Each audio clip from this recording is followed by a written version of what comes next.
this project that we like to bring to the town of Eatonville. My name is Rashid Aziz. Known to a lot of you as Ricky Miller. I grew up here in Eatonville. Ms. Van was my grandmother. Grew up in Macedonia, ran these streets, 130 Edgewater, all of that. Orangewood Christian School, and so forth. This project is a labor of love, but it actually started on these streets. I started a company right out of college. At that point, it was called Tony Community Development Association. And the goal was to utilize the tools of manufacturing entrepreneurship to provide solutions for crime and poverty. Growing up in Eatonville, of course, we've taught and we learned about culture, about purpose, about commitment, about mission. And that was ingrained in us with Mr. Fillmore and Mr. Brooks, whether you learned it the easy way or the hard way. And it's been, part of my DNA. So thankfully we were able to travel a little. Then I moved to Baltimore, and I was able, by the permission of the creator, to scale the company. Companies that actually started here. So right now, our organization is called Citywide Youth Development. And the project that we're proposing to bring here is Image Shops of Eatonville. It's phase one. Image is an acronym for Entrepreneurs Making and Growing Enterprises.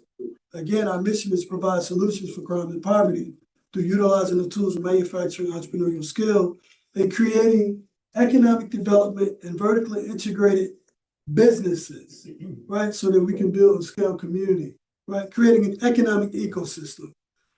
And that should be centered in our community. So that's the essence of what I do, what I've done for the last 3+ decades. Image Shops of Eatonville. This is the table of contents, and I'm going to run through this. What we want to do is, I'm all in on this project. Some of the guys know I'm really relocating my company back home. I've been ready to come back home for years. And thankfully, the opportunity presents itself for me to come back, lay a foundation here, and create some jobs, economic development, community development, commercial development, and center that right here in 1887. That's the part that got me nervous because it means so much. So, next slide, please. That is a rendering, but a building that already exists. It's called the Image Center. We built the first model in West Baltimore, $3.5 million project. It was an abandoned building in West Baltimore. It became the headquarters of my company, Citywide Youth Development. And in this facility, we do training in apparel manufacturing.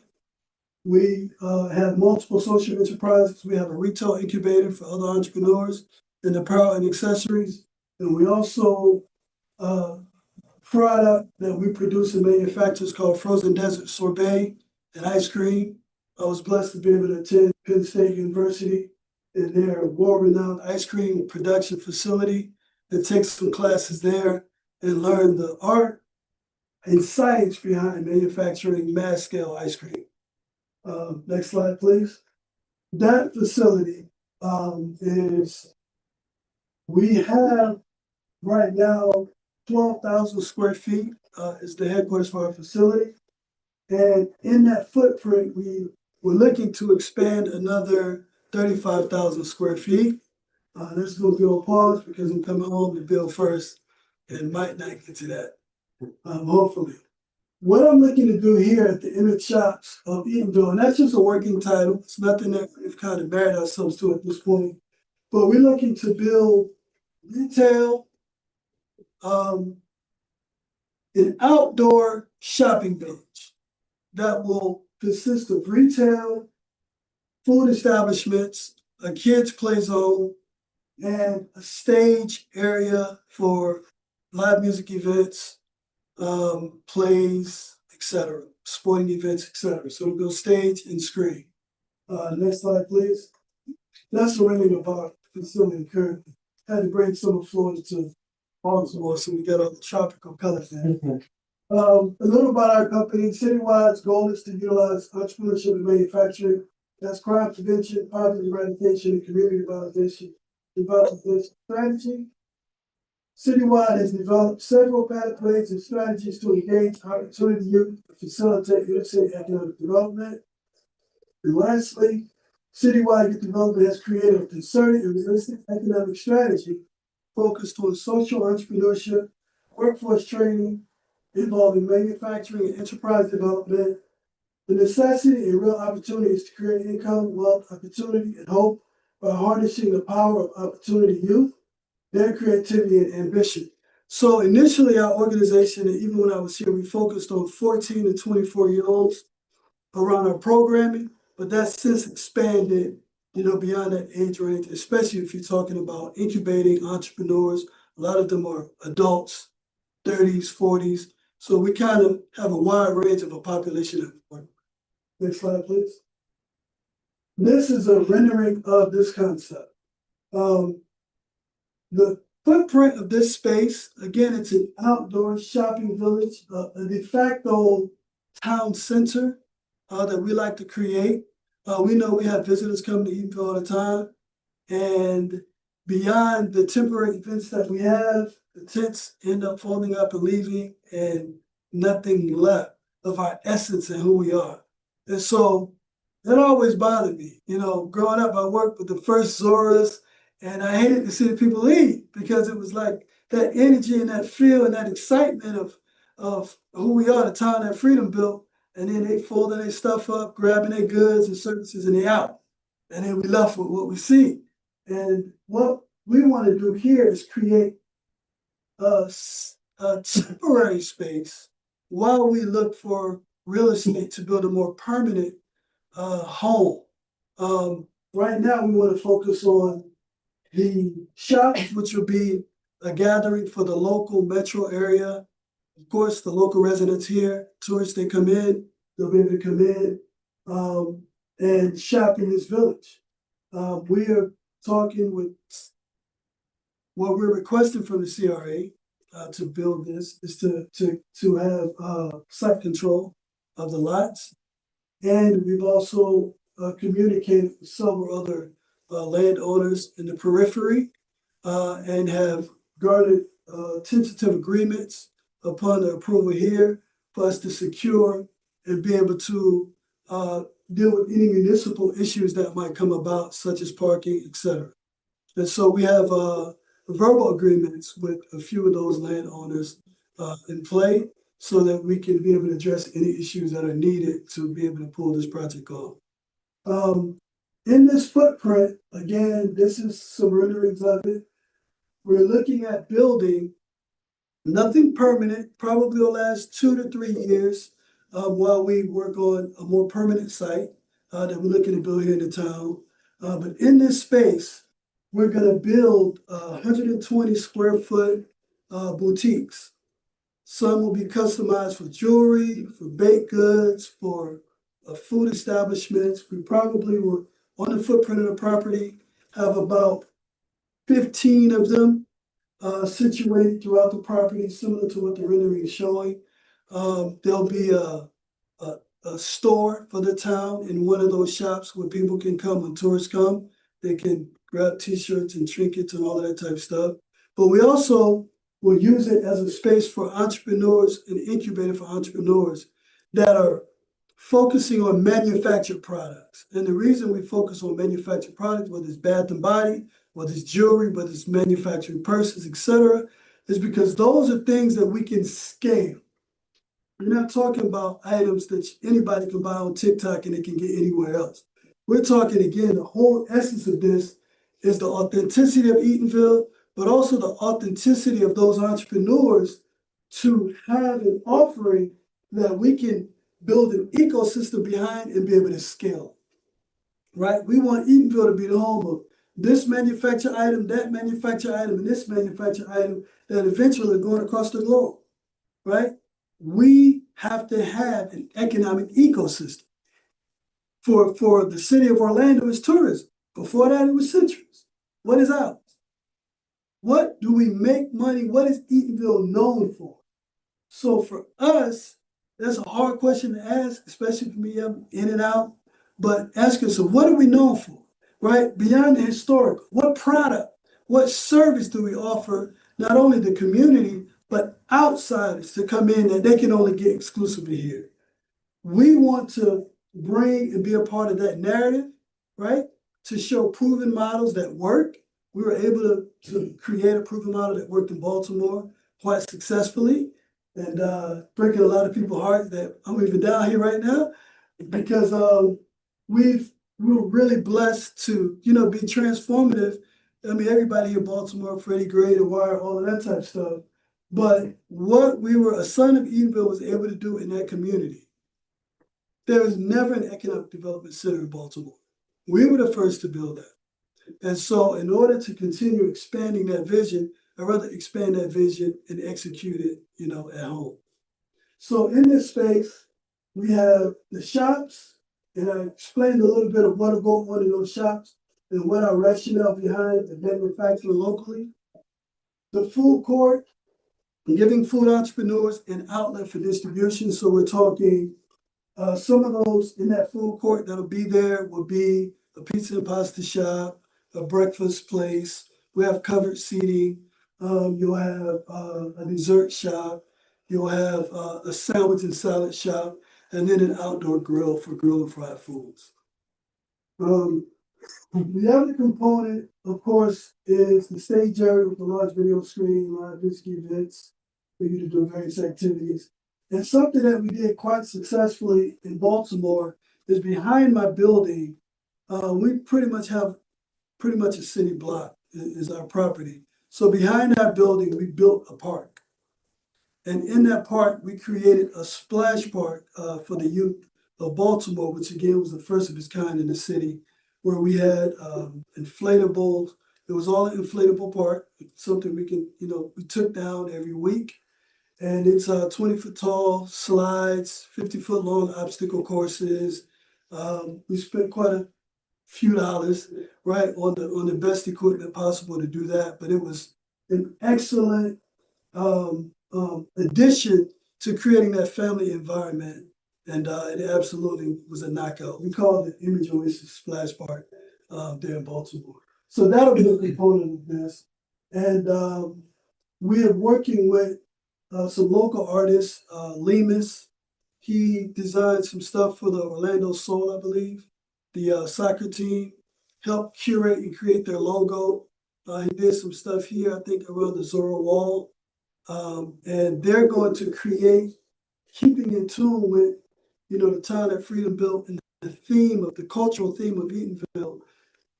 We're gonna tighten it up. We're gonna create this culture. We're gonna have a walk of fame showing, the history of the town and those individuals that founded it and those individuals that, are instrumental in allowing and making Eatonville what it is. So we want the people, not only the young people that have no clue, right? We were forced to know that. You might know what it is. We had to know what it is sitting in that library looking at the pictures of the founders and the principal. It was real, right? I don't know if they still have that in Hungerford, right? But okay, but it was real. So we want to continue that theme, and so we're going to curate that throughout, so people can know this is in the spirit of the people who founded this community. Entrepreneurship, self-determination, right? Self-determination being at the heart of it, and then our ingenuity and creativity. And so this will be a fully secured site. It'll be fenced.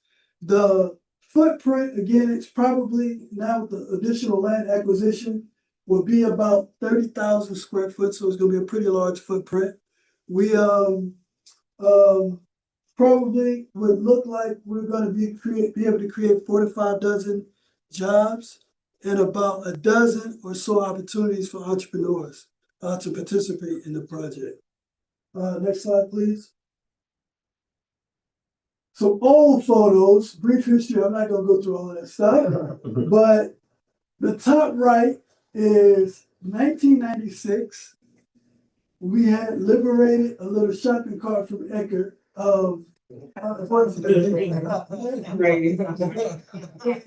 So My house I grew up in is behind Hero. I was right on the road, so I got into the Ville somehow and hooked it up and literally Publix got Minute Maid. Nobody knows this, right? We used to pour Minute Maid in the bottles and freeze it in the tool shed behind our girl's house. Pulled in this car, and this is right here, some of Sister Allen homes around the corner, right? So I still got, this is the first shirt that we ever printed. Actually, we didn't print it, we had someone else print it. But it's Tall Heat, that was the name of our company at the time. So to come full circle and to know that my social enterprises that started on these streets, that started from Minute Maid, we were freezing and nobody knew, right? We end up in year 8 this year with Major League Baseball at Oriole Park, where we're the only African American and the only minority that has 3 locations in the stadium. Right? 3 locations. In the stadium, we had 5, but you know, they think we was doing a little bit too much. So now we have 3 locations in the stadium, and we're going into year 8. Well, probably won't be going into year 8 because we'll be down here building this year. But that's a project that started in '96 here, and we've scaled it and built it and developed, you know, this product. At the stadium, it's called 7th Inning Sorbet. It's not called Frozen Desert Sorbet. It's a private label deal we're doing with Major League Baseball because our plan was to expand it to multiple stadiums. The other component, when the apparel, we ended up partnering with Under Armour 2015. Under Armour is a $1 billion apparel manufacturing company. We already were teaching young adults and older adults apparel manufacturing, which again, we started here. I went to school for fashion and I left home. And we had a 4-year partnership with Under Armour where we built the manufacturing program in conjunction with them. Our headquarters was located on their campus. And every day, my team, we had 100 people come to their program. All of them got paid internships at Under Armour. 70% of them were hired at Under Armour. And then from there, we end up building the headquarters for the Image Center. Next slide, please. And to wrap this up, because I know I'm running low on time, you get a chance to Google us. We've run multiple Regional Manufacturing Institute of Maryland. We've won multiple manufacturing awards from them, from the Department of Planning, et cetera, et cetera. We've been extremely blessed to build sustainable systems, creating ecosystems that are proven. We also partnered with the state of Maryland and the city of Baltimore, Johns Hopkins University, in manufacturing products for them. Next slide, please. Again, our focus was on youth. We've created over 300 opportunities for young adults and youth through entrepreneurship and workforce development. Next slide, please. And we can move on to the next. And so this is a timeline and milestone. We are ambitious about moving forward with this project. My building is already up for sale. So I'm all in on making this happen and coming home. Part of the reason I'm so excited because it's like my grandmother's restaurant was like right in that field, Miss Van, Jordan's Cafe. So it's like, man, it's a lot, right? It's overwhelming. So let me get through this. We've secured surrounding sites, and if we get the approval from the board, we look to move forward rather quickly and we have architectural renderings, but getting our team and our contractors together to actually put plans and stuff together, that's something that we're looking to do by, depending on approval, late January. Infrastructure construction, we look to take us about 90 to 120 days max. We've already communicated with Orange County, not necessarily the city here yet. Wanted to see on the county end what was the protocol for building sheds, I guess the technical term, even though it's a boutique, to know legally, could you be able to run a business out of it? And that was yes. And two, what would be the requirements as far as permitting? And for the size that we're doing, there aren't any requirements for Orange County for permitting because it's only 120 square feet. And they are permitted in Orange County to be able to operate, businesses out of that square footage. So infrastructure, we look to mid-May to June is when we would actually like to launch whatever the working title right now is, Image Shops of Eatonville. We're probably going to get some community input to get a real something that the community loves and would support and think really represents Eatonville. So for the time being, we just created a working title, but that's not written in stone. I think that's the end of our presentation. Thank you. Any questions? I have one thing. You said the magic word. He's up to speaking. What do Eatonville have to offer? You can bring people to Eatonville back in the day. It's only one thing really done that, it's entertainment. Yes. That's the only thing that brought people to Eatonville. All over from Lake City, Ocala. I hear people all the time talking about the rainbow still open. These kind of things. So these are the only things that we had back in the past that brought people to this community. And it been on sales.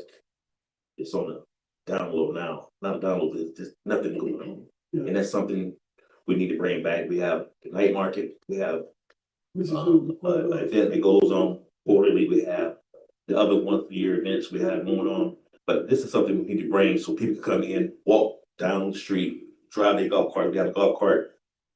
We're a golf cart community now. So people drive their golf cart down here to this place and and enjoy it. So you said the right thing. We gotta bring people back to this town and having a souvenir shop. That's something we don't have. And people hear it all the time. All the time. Any questions? Yeah, I would definitely like to add to that.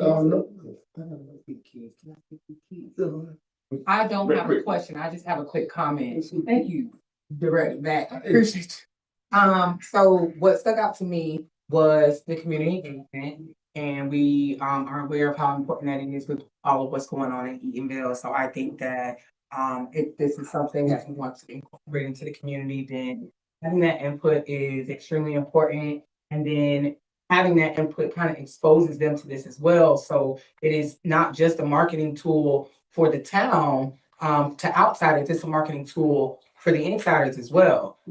We've already started our mayor's business development academy. Those types of things are going on in the community. I think this lines up very nicely with that. The ability to produce that many jobs, the ability to circulate those funds within the community. We know that that's a big component of the CRAs. So I am glad to hear those components are included. In a nutshell, she kind of summed up everything I was say. But I would just like to add, man, it's an appreciation just having you here, man, doing your presentation, knowing you personally, someone that I grew up with. You've always been business minded. You know what I'm saying? You always had that tenacity to just, be driven to do great things, man. I appreciate everything that you're presenting, and the proposal that you're presenting to us is, something that got me excited, man, just by listening to everything that you're looking to bring here. And I think it's much needed, especially on the economic part of it, creating job opportunity for people. And I think that's major in this community. And then, of course, the culture that you're going to be bringing about also, I think that's going to resonate with a lot of people with coming up with some name, of course. And, of course, engagement with the community is always going to be something that we got to move forward doing to get a better feel on what we need to do moving forward, man. But I got a great appreciation for everything that you're doing. We appreciate you, man. Thanks. And really, real quick, something that I'll be remiss to not mention, something that was always inspiring to me was going to reading time. My grandmother used to take her car, the Monte Carlo, like 76, go to Deacon Williams' spot, right? And I'm like, Grandma, you could go.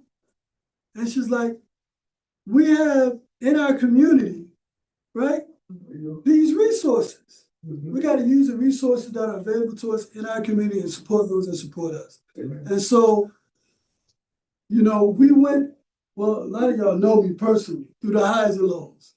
I was young, making a lot of money at one point, and then I took on responsibility, my sisters, and had to drop out of college and all of that type of stuff, and then was on a low. And what allowed me to be able to move forward was the support I would get from even the moral support. You know, going to see Chad, coming to see Donovan up there and seeing that family legacy and how it and built, and it was inspiring to me. You know, going over to the barbershop and talking to the guys there and just seeing that. So really the motivational component that I appreciate a lot more now being in a city like Baltimore, where it's, if y'all ever been to Baltimore or saw it, you got like white Baltimore and then you got Baltimore. That Baltimore is no joke. And so the despair that exists is why it looks like to them we came and we took off. Because there is such despair looking at destitute activity and rundown buildings and all the time. They don't have any hope for doing any better. So once we started building and they seeing that, it, unbeknownst to me, it inspired hope among them of what was possible. And so it's like, that's what I got from going by 3 Tower all the time. And seeing a Black business that was multi-generational and that was building, right? And unbeknownst to me, I'm being able to do that for others and didn't set out to do that. But then that's the impact of being able to build, develop, and most importantly, create hope. So I just wanted to share that. Yeah. I know you Miss Ricky Miller. You know what I mean? So we grew up together. I just, I shared I shared with you yesterday my thoughts. I like the whole concept. Like Mr. Johnson always say, food for us, by us. So just for you to just want to come back and establish such a fine project in this community, man, that speaks volume, and it's a sincere need. People drive through this community every day, but how many stop? Now they have somewhere to stop. They like you say, we don't have no souvenir shop. I done seen buses line up on the side of the road and they get souvenirs from. I don't see nobody with no Eatonville bag, as they walk around, looking at the different things within the community at the time. Never seen and whatnot. So just for you just to come back and want to do such a project, such a great project such as this, it speaks volumes. And I commend you on that. I'm definitely got my support. Thank you. Yeah. Absolutely. Yeah, thanks for the collaboration with CRA. Hopefully we can make this happen. Thank you so much. Thank you. I did want to say one more thing, but I'll talk to you about that later, about beating us basketball. Next presentation we have, yeah. Okay, one more, yeah. I'll say one more. We have Eatonville Change Conference Leadership Exchange Program.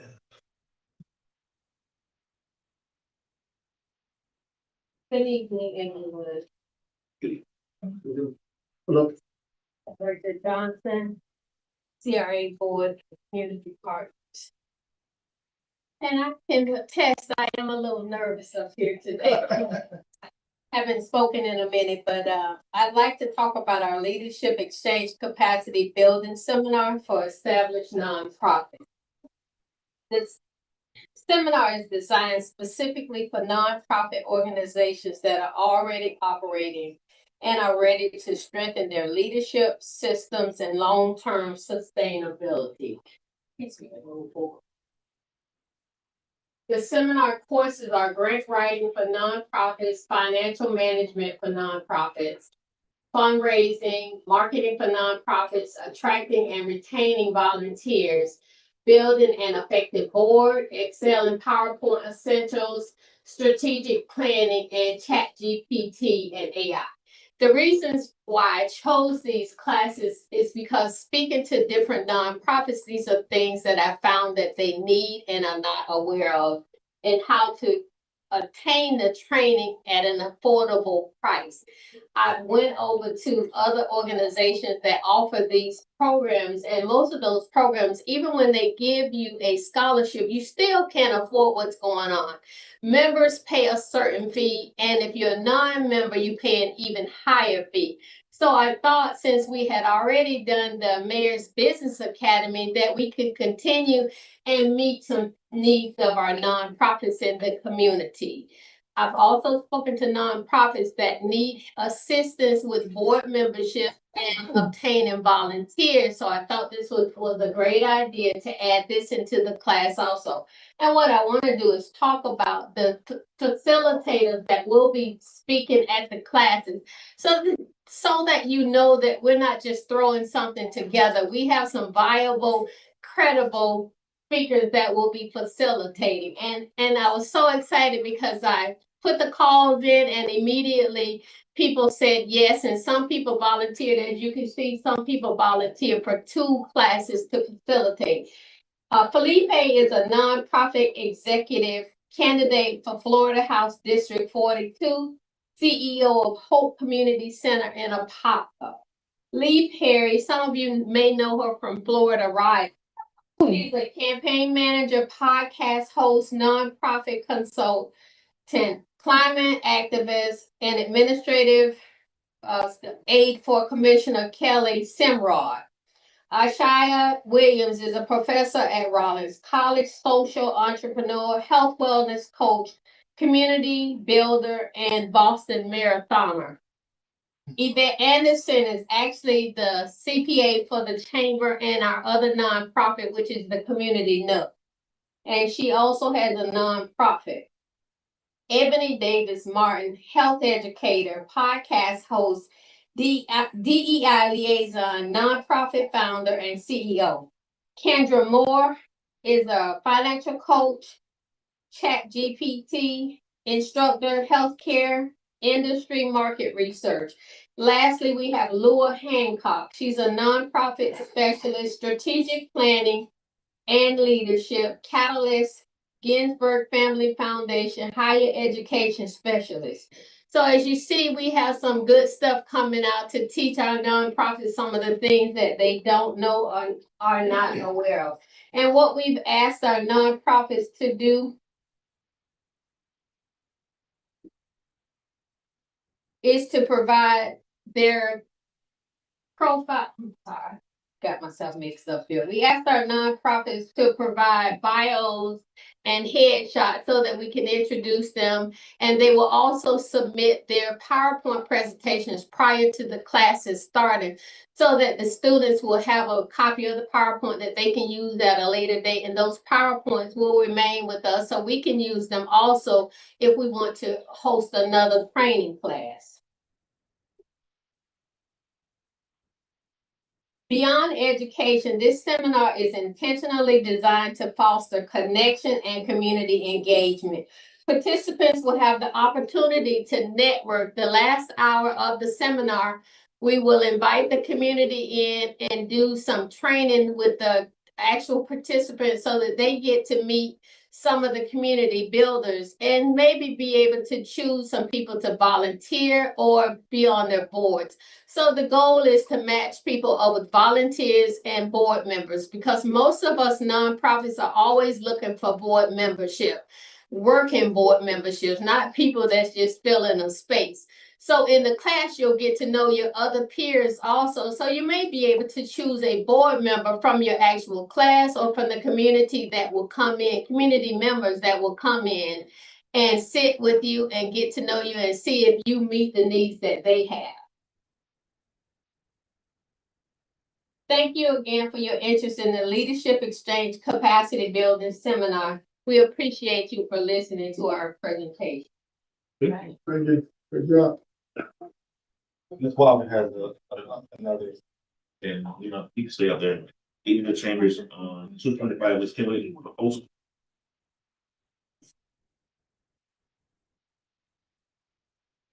Now, I brought a copy of my survey. I don't know if Miss King would like to pass those out so that you can see the location that we're talking about and see the size, or at least imagine what the size is.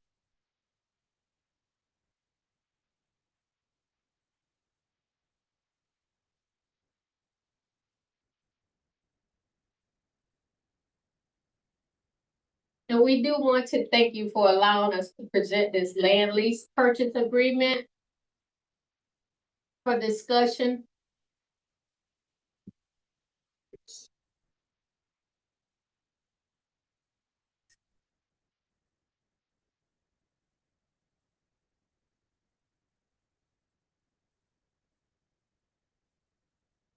You go ahead. Okay, thank you. Our core belief is the Eatonville Chamber and Welcome Center is a vital hub for our community. We see it as a place where residents, businesses, and visitors connect, learn, and celebrate Eatonville's history. Today, we are requesting a land lease purchase to move our mission to a permanent invested community partner. Next. Okay. Our goal is to establish a permanent improved home for the Chamber and Welcome Center. The improved center will continue its role as a place where residents, businesses, and visitors connect, learn, and celebrate Eatonville's history. As some of you know, we came here in 2014 as a juice smoothie shop. We progressed to the Eatonville Chamber of Commerce, and since then we became the official welcome center for the historic Eatonville community. We also recently started another nonprofit, which is geared towards celebrating and participating with the community. Some of you have participated in some things that we've done through the community. Recently, Councilman T-May came and had dinner with us for our annual Friendsgiving event, and one of our people in the audience ate with us also. We've done several toy drives so that kids don't have to wake up Christmas morning without gifts. And some of these things, if you follow our chamber social media, you will know some of the things that we've done in the community. Our community relations is just bringing the community together through events. In the past, we did fit camps, yoga sides, and supporting healthy habits. We've had a garden that we've invited people to come out to and harvest greens and see the flowers that are there. And we partnered with outside agencies to donate trees to our community, helping with sustainability. We compost with the community also. So we're always continuing to engage with our community members. We offer quite a few networking experiences, host meetings and trainings to build professional capacity for our business owners in the community.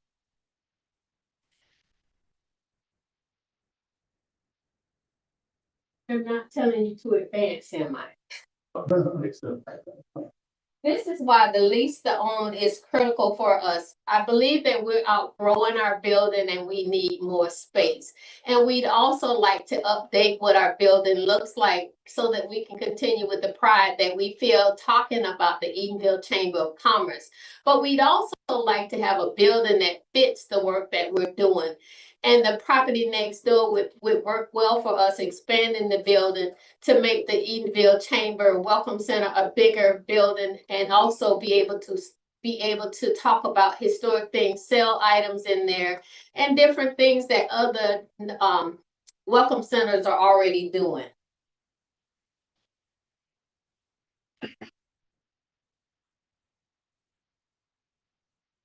And we'd also like to offer office space in the Welcome Center also. And this is one of the programs that we had where a bus came in for Juneteenth and said and talked about different things that had happened in the town of Eatonville. We host a Black History event where we do tours for that and also let people come in and talk and show their experiences and expertise. So we're just asking for an opportunity to have a land lease with the CRA board for the property next door. Thank you. That's it. Yes. We can advance through the slides and see what we have here.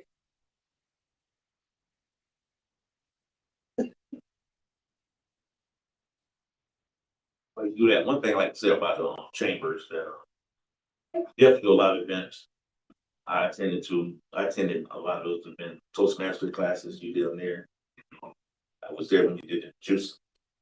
Yes. Herbalife, what was the herbal? Yes, sir. Okay, I was there almost every day. You know, getting off work, stop by to get a drink smoothie, you know. And that's one of the things that, we had going on back then. That's how that's when you go sit down, meet other people coming there at that time. That was the only spot on that side of town that people could come and meet. Just you had more than myself in there. You had a handful of people there at the time, sometimes, and they were local residents too.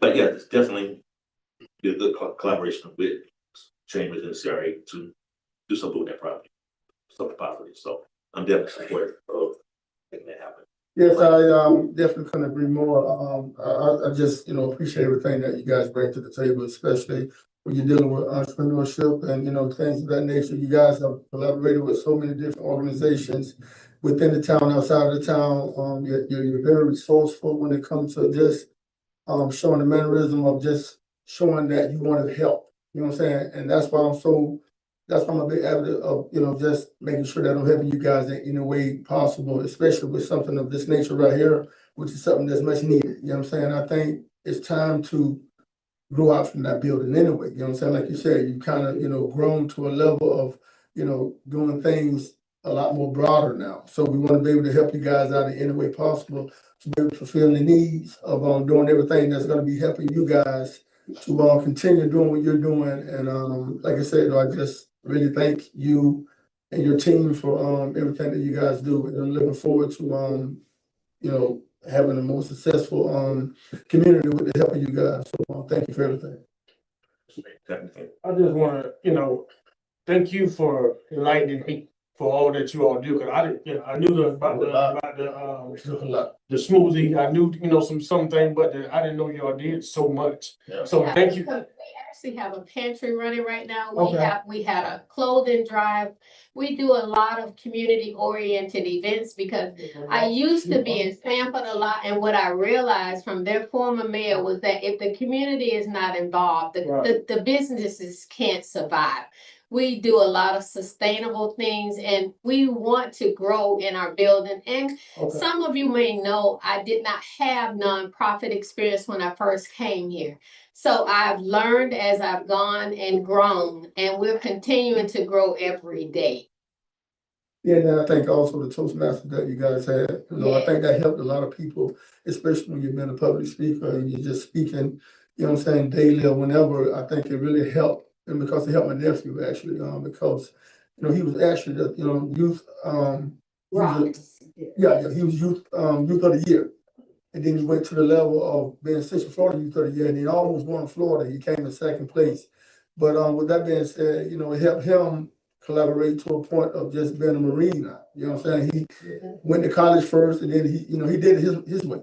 But in a way of doing it, you guys played a very major role in just inspiring him to know that he can do better. And then of course he want to come back to his community one day once he's finished and retired out of the military, and of course pour into our community as well.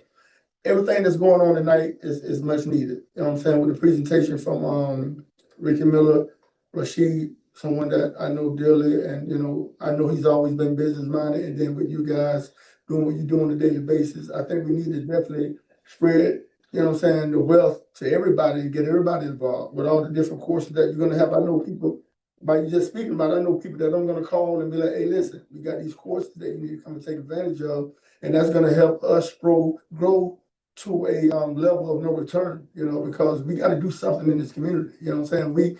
We're the oldest Black municipality in America, but what have we done lately? You know what I'm saying? As far as like just building, creating job opportunity to a point that people is gonna really be, just growing and capturing that moment to just learn the history too, because a lot of people don't even know the history of Eatonville. And I think that's something that need to be manifested within the town of Eatonville too, that we continue driving in people that, hey, this is the history. Do you know when Eatonville was established? You know what I'm saying? Things of that nature. Then there's so much more that's more important than that. You know what I'm saying? That I think they really need to know. But in a nutshell, thank y'all for everything that y'all do. Thank you very much. And one day next week, if you guys are available, we always offer holiday photos. Come and get you some holiday photos. Thank you. Thank you, Sarah. Appreciate it. Do it, public, citizen participation? Do we have any? What about your presentation? Okay. We have none. We adjourn to 6:30. Thank you guys for coming out. And the time is 18. 6:18 the time.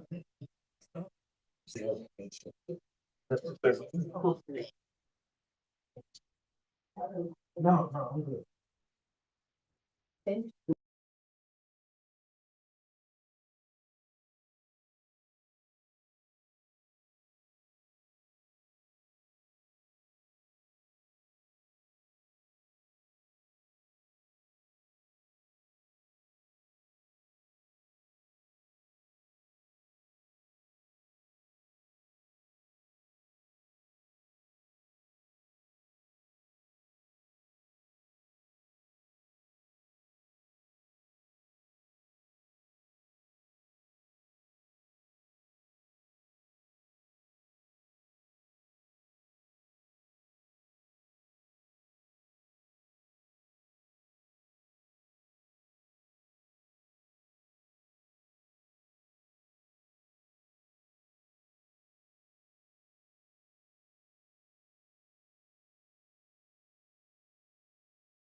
Welcome to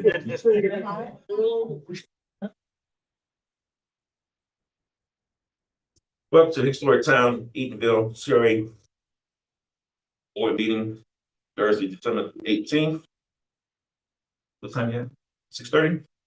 Can we all call to order? Can we all call? Yes. Yes, it is, actually, 30. Board, member Randolph here. Board member Williams. Present. Board member Critton is not here at the present time. Board member Mack. Here. Vice Chair Perfect. and, Chair Garden will be a little late. Thank you. Can we all stand for a moment of silence and followed by the pledge?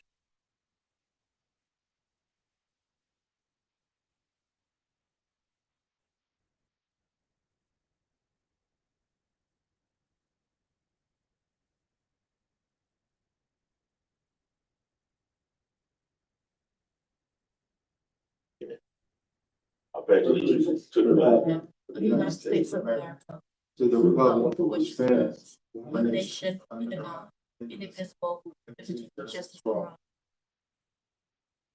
presentations and citizen participation. We have one, Angela John.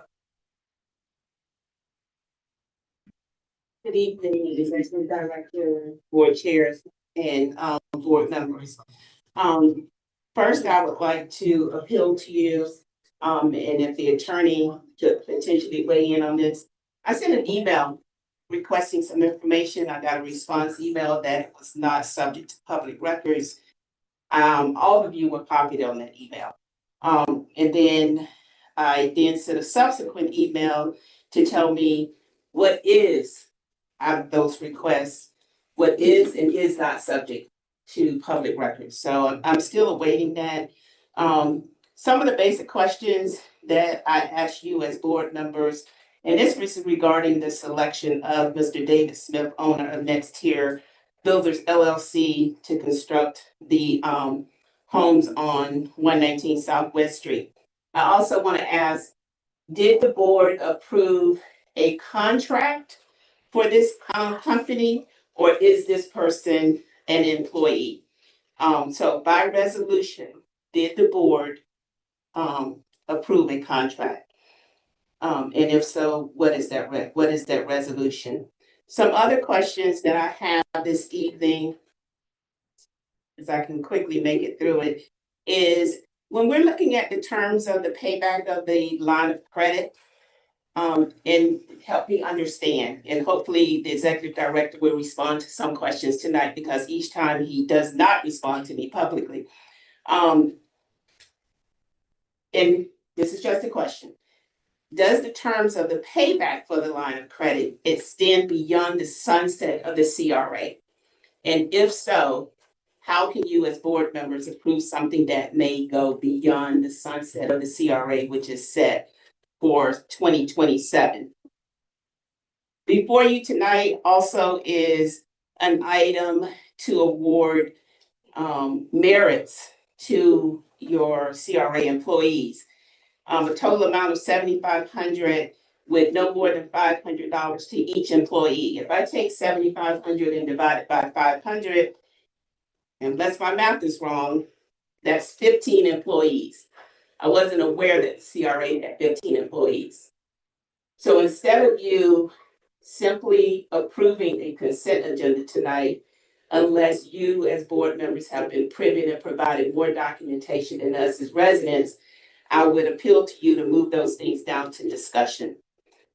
In the agreement that is attached regarding the Old Club Eaton, in there's some terms that say 270 days, but right before it says 90, in parent 270 days.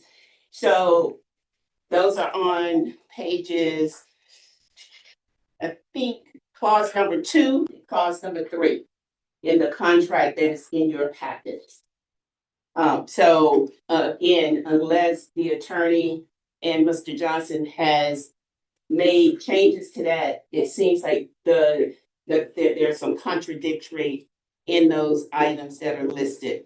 So it would be nice, I think, if they can, at least share that with you all as board members if clarification is needed. Thank you. Thank you. That was the last one. Do we have any more? That was it. On consent agenda. I'm only requesting that items 1 through 7 on the consent agenda to be moved to board discussions on all of those. It's a motion you want to. I second that. Just for, clarification, because we had some, residents that had some valid points in terms of, how they, view things, and I just want to make sure we had some clarity before moving forward with making any decision. So we could put that in discussion and have more of a,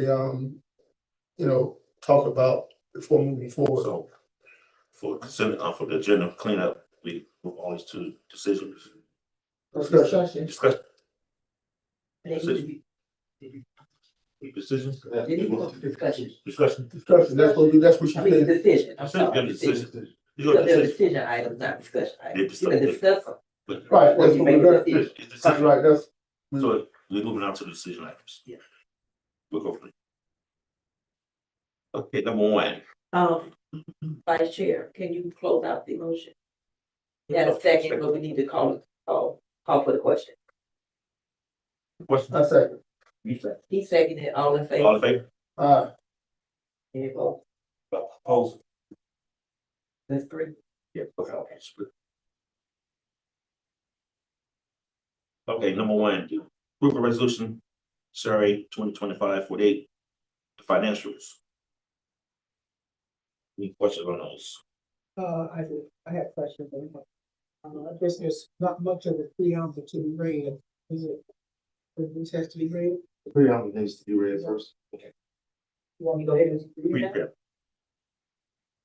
Resolution CRA-R 2025-48, a resolution of the Town of Eatonville Community Redevelopment Agency, COCRA, approving the November 2025 financials, provided for conflict severability and an effective date. On reading that, motion to approve.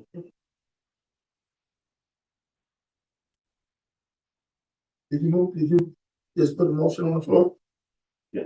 Want to discuss it, right? For number 1, right? 1, Yes, so move. questions? Question. Go ahead. Okay, my question is, I'm very concerned about each time we have a meeting, we have something put on the agenda about the financials.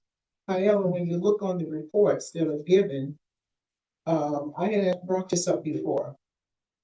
First of all, number 1, looking at reports that only has from a bank statement that has the date, the checks, and the amounts does not tell me anything.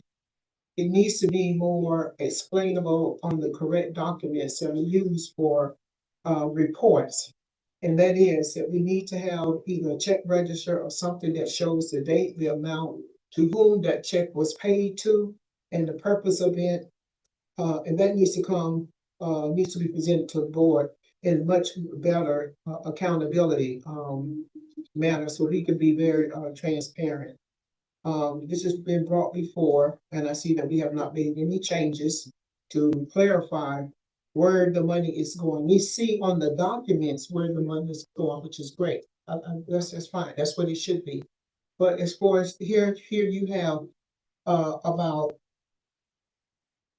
12 transactions on here, and we don't know what this is. Here's another item on the bank statement, $3,425. Here's one here for $10,690. There's no indication as to who these checks were made payable for. And as a director of a board, we are a board. This is the same manner that we should be treated as if you're on a board of the Ford Company or some major corporation. We need to be treated much more with dignity to give us information that we ask for. These are public funds, and we need to know where our money is going. So I'm going to ask that this needs to be taken a very good look at, and it needs to be corrected. I don't need no explanations. We just need to do the right thing and provide us the information that we need. Thank you. Well, with that being said, with her making a complaint about, I guess, things are not being shown where it's going, et cetera, et cetera. Would you mind if your accountant explain to, the director on what you do in terms of making that, you know, Sure. Oh, Subscriptions. shift?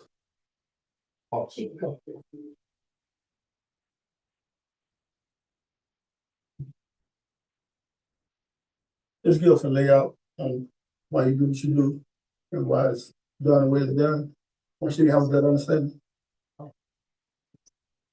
So every month I provide a copy of the monthly bank statement along with the revenue and expenditures for the month. And I've also started providing year to date. When it comes to the check registry, all of the checks that are generated through the town, through the finance department. so with that being said, basically, we'll get the information you need for the, if you want to know particularly what each check was written for, we'll get it from the finance department. That's something we've never been asked to do until tonight. Yeah, because I know we're dealing with, you know, a lot, because that's why I've always been opposed of CRA and the town being collided together.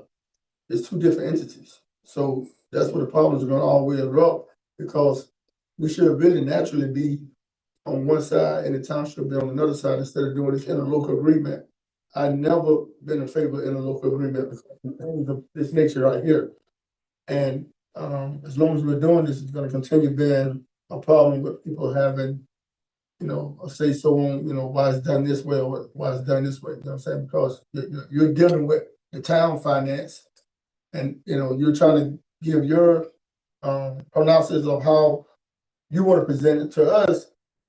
And I know Miss Board Member Randolph has a complaint, and that's, you know, that's right. If she wanna, you know, sit here and figure out where it's going and exact, you know, but it doesn't bother me because I have the communication with you guys and I get that information. I think that's what needs to be probably done also. That way we won't be doing it in the public forum. Because if we have any complaints or problems, I think that's what they're there for us to go in and be like, hey, listen, where is this particular check going?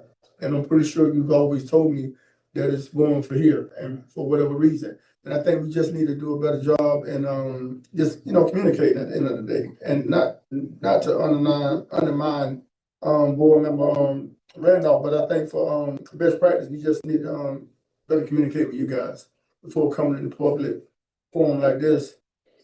And she got every right to, you know, have her complaints, but I think if she do it before getting to the setting the meeting, that can eliminate her asking that because you guys are gonna directly give her that. And if you can't give it to her, that's when you go to finance, be like, hey, listen, she wants this information and here you go. Versus again, I hear in the public setting, I've never been the type to wanna, you know, do stuff like that, even though it's a public meeting. I wanna try to ask as least questions as possible, you know? And if I do have a complaint that I feel like they need to be addressed, then I do so. So, but like I said, I'm not to undermine board member Randolph, but I think just for safe practice, we need to better communicate before council, before any board meeting. Yeah, I think it's very important to understand. Director Randolph, we'll make sure you have the information you request first thing in the morning. It's just we have to give Karen that she's here because she only works 2 days out of the week. So we have to get with her. I know she said she's gonna be here Monday and Tuesday next week. I'll make sure you have the information when she's here, because she's the one who has to pull all that stuff out of the system to provide to us. And we've never had to ask her for that before. So, but I'll make sure you get it. but I want to say, And I'll share it with all the board. So I noticed some things when on my personal banking, it just had the check number and the amount. but if I click on my phone, click on my mobile, it'll take me to that check, what it was. So usually just have the check number and the amount, but when you click on that, hit it, it'll show you check and there all that stuff there. So I guess what you're doing with this here, it's showing the number. And keep in mind, all board members have access, other than the two non-elected ones, have access to the bank account and they can get that information readily anytime they want. But we will go the extra step. And Monday, if she's here, like she said she was, I'll make sure you have what you. Yeah, for the sake of this So happening. the town, Yes, Now yes. we'll do. Just establish the way, you know what I'm saying, whenever you do the finances, that way it won't be in the, We just never have been asked for that. Yeah. I do know that it is, in the towns, they do have that program set up. I can, because I received that before. I'm gonna make sure you So get it. we need to do the same thing here. I'm gonna make sure you. Because, you know, this is like the blind leading the blind. We don't know where the money is going. Okay, thank you. so a motion to approve 2025, that's 48. It's already been. it's already been moved and properly second. Question. All in favor? What'd you say? All in favor? Aye. All opposed? Hey, Motion passed. Yes. On two, resolution 2025-49. Board members, director. Meetings. Minutes. You want me to read the preamble? Resolution CRA-R-2025-49, a resolution of the Town of Eatonville Community Redevelopment Agency approving the Board of Directors meeting minutes and providing for conflict severability and day. And the meeting minutes are before you. Right now? The minutes are before you. Where? In your packet.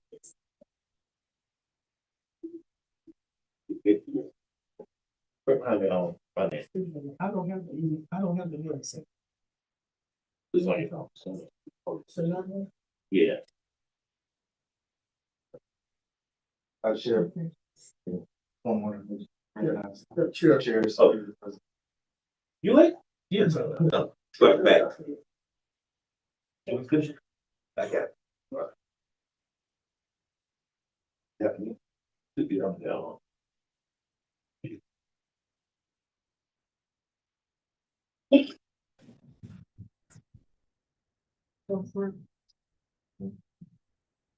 Back there.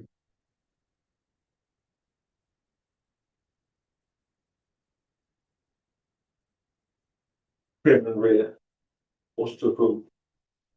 Minutes.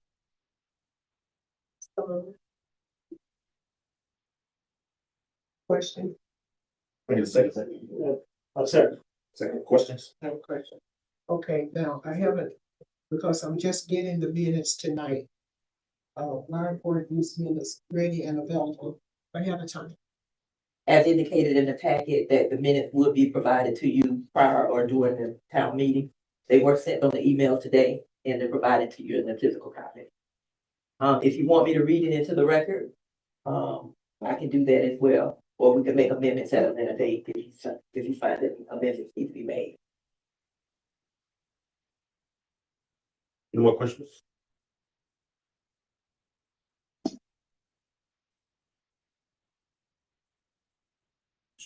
All in favor?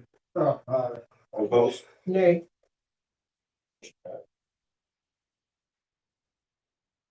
Next action, sorry, R 2025-50. Yeah. We have this one. Resolution CRA-R-2025-50, resolution of the Town of Eatonville Community Redevelopment Agency, TOCRA, approving employee merit pay, providing for conflict severability and effective date. Motion to approve, sorry, 2025. All in favor?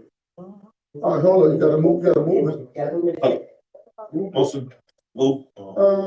So move, but I got questions. Second.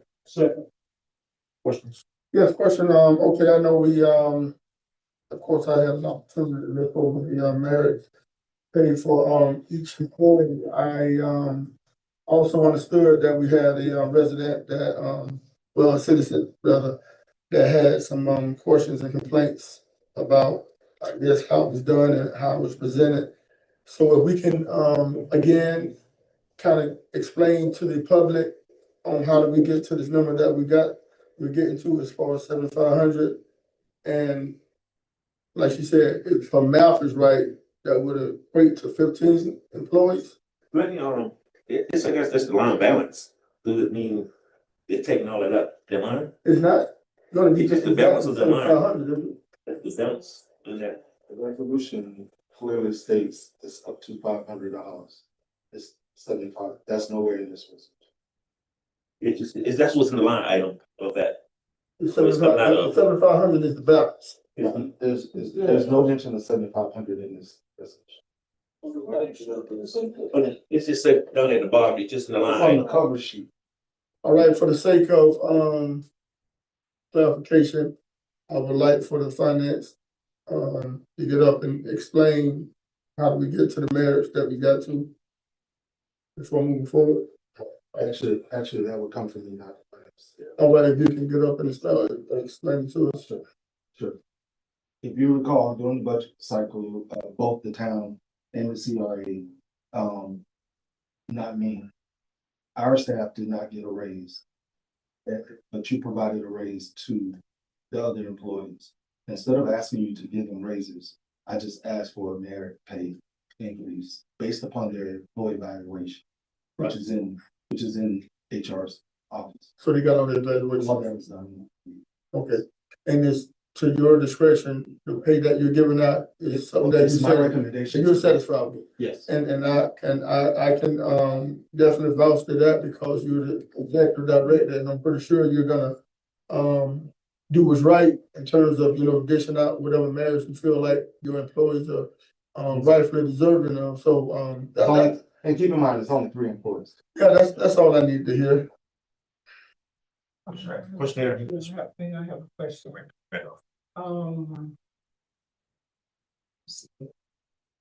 Okay, the employees, I'm going back, I don't really see at this time, okay, a merit.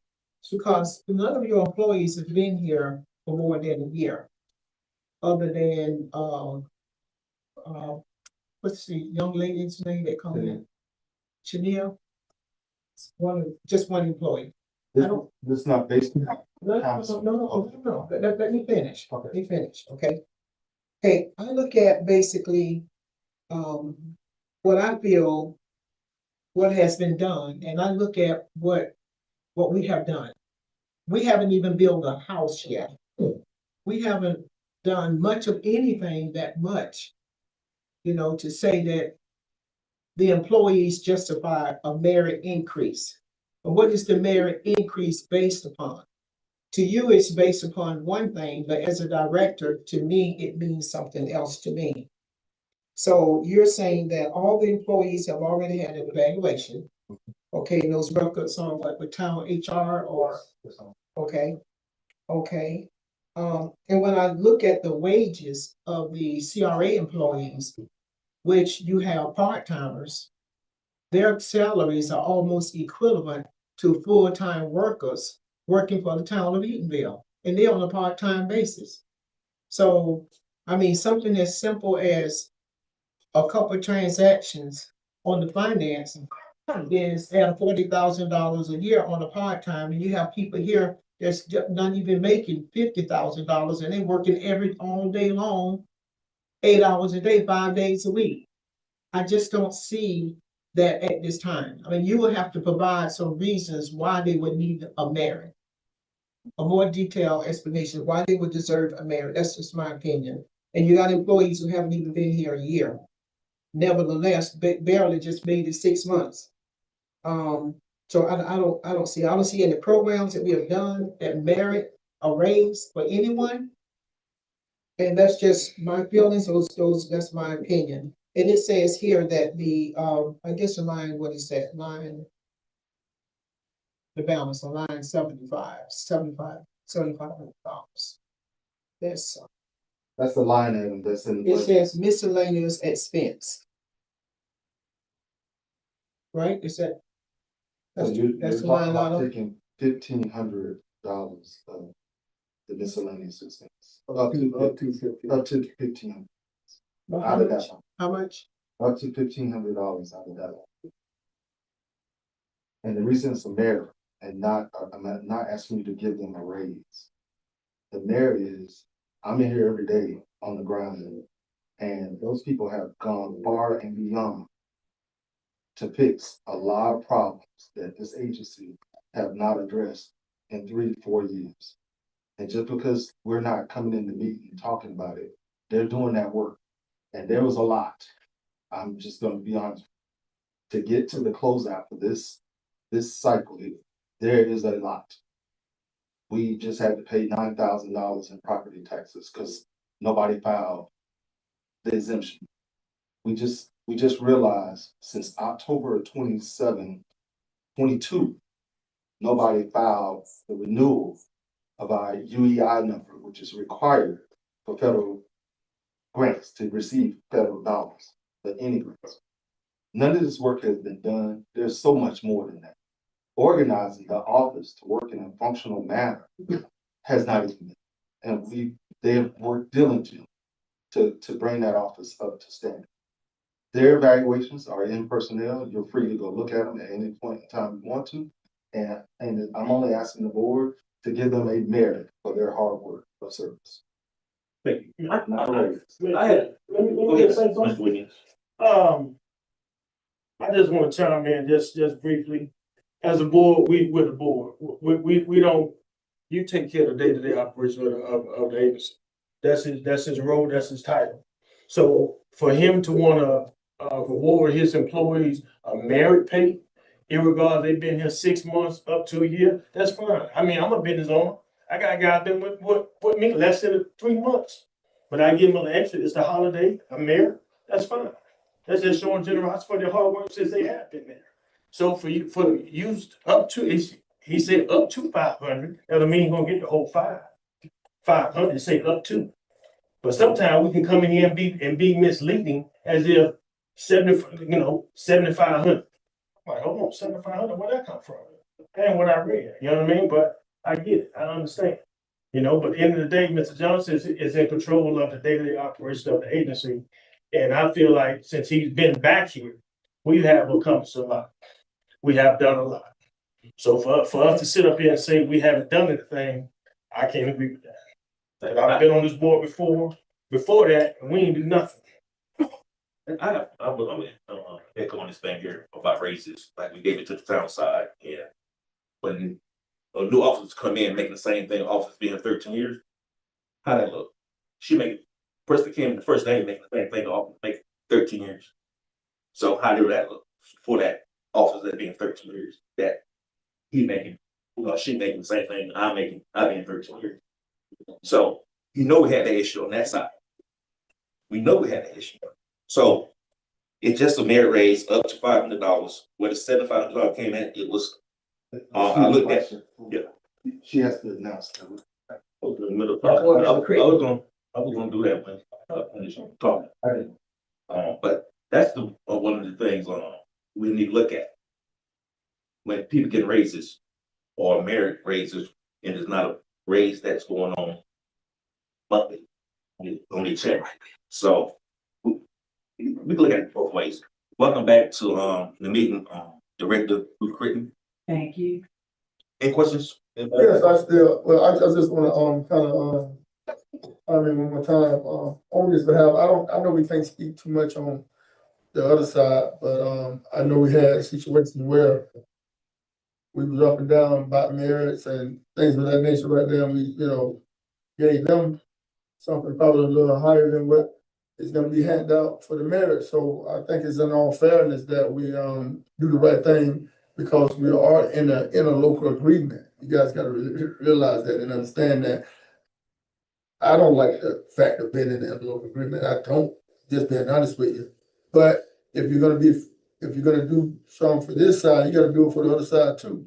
So in the local agreement, so we gotta do the right thing. And then like, Board Member Williams said, it's the holiday. The people are really hurting, some people, you know, not saying that they are necessarily hurting, but it's a great gesture. You know what I'm saying? Especially with them working diligently. I don't pass by here plenty of times and seen cars in these parking lots. That are CRA, workers. So I'm all about being transparent, I'm all about fairness, you know, like it or love it, don't like it, I'm gonna be fair across the board, you know what I'm saying? Some people are gonna like the idea that this, they're not gonna like the idea, you know what I'm saying? But I think in a nutshell, we gotta do the right thing in all fairness and do the right thing. So, I'm definitely, in favor of, giving the merit to, each employer, whoever it is, whether it's one or whether it's 10, you know, so, that's what I'm, in agreement with. Ms. Critton, we are on number 3. Mary Pray. My only question, do you have a policy? What's the policy? There's no policy. That's why I brought it to. So, So it's a board decision. because Um, I'm gonna ask, attorney, should there be a policy? My recommendation would be to have a policy if you're going to give merit pay, but in the absence of a policy, it would be a board decision in that regard. So it will make a difference, right? Lawfully, it will make a difference, right? No. But in the future, we can probably put a policy together And bring it back. to avoid from not, you know, making this happen. Yeah, so, yeah, I think I'm definitely in favor of that, you know what I'm saying? Bring it, you know, sit down with HR, I guess, and, you know, come up with, create a policy that could, you know, represent this, while we won't have any issues in the past, and then in the future. Time for policy? What? Also, okay, I was gonna pick back on there. Okay, Mr. Critton. Well, I was gonna ask, I thought the town did have a policy. The town didn't create one during the last budget cycle? From what I was told. Was it just evaluation? That was just evaluation. Just evaluation. And they're supposed to be bringing forth a policy in January. We can potentially adopt. Ask Right. that question because that way we have consistency. Right, something that we can adopt. Right. Okay, my next question is, about the retroactivity. So if we approve this, then they would get something immediately to So, cover everything back to October 1? The reason, because the fiscal year ended September 30. Correct. And we're just in the first quarter of this year. The evaluations was based upon up until September 30. Okay, So that's why I used the term retroactive, because it's going from that fiscal year. October. Okay, so from the end of last fiscal year up until, And once the town adopts their policy in January, I guess when it comes before the board, we'll look at that and then include it in the second. and, I know I talked to you earlier, we discussed, their evaluations have been done. They have been evaluated. Yes. I also concur that when I come into the building, our staff are there and working. If I have questions, I'm able to reach them and get information as necessary. So, my only concern was the policy, having something in place that we could fall back on to justify these decisions. And then, just how that payout looks. And I did see that it was up to 500. So I guess if we're doing like back pay, if you will, then this raise will be spread out across the rest of the fiscal year for those individuals. This is still, as we're saying, from October 1 to September 30. So a one-time payout. Yes. Too bad. So, it's not a raise. It's not a raise. Right, okay. And if I Like can a just, bonus. Right. But it's Yeah, we can't use the term. We can't use the term. Yeah. Oh, Yeah. sorry. I say that. and if I can give this some, a little bit more clarity, because when I say that if there's no policy, that it's a board decision, as an example. Let's say if you had a citizen that wanted to attend a FRA conference. There's no policy that says that a citizen can or cannot attend a FRA policy, but this board can say, we'll set aside X amount of dollars for that citizen to go. So that's why I say, and there's not a policy. It would be good to have a policy, but in the absence of a policy, the board can decide, we want to expend these funds for this purpose. So I don't want to just leave it as, yeah, you can do it, but get a policy without giving that little bit of explanation. So. I have one more question I'd like to, if he's done. I have one more that I'd like to, correct. So, and this is just because I'm thinking about the other side. I know that department heads got their bonus, their raise, and I know this is not a raise what we're talking about, but what I'm thinking is the optics. How are we handling the rumor mill, if you will. Okay, well, the CRA got a bonus. Does the town get a bonus too? No, They got a raise.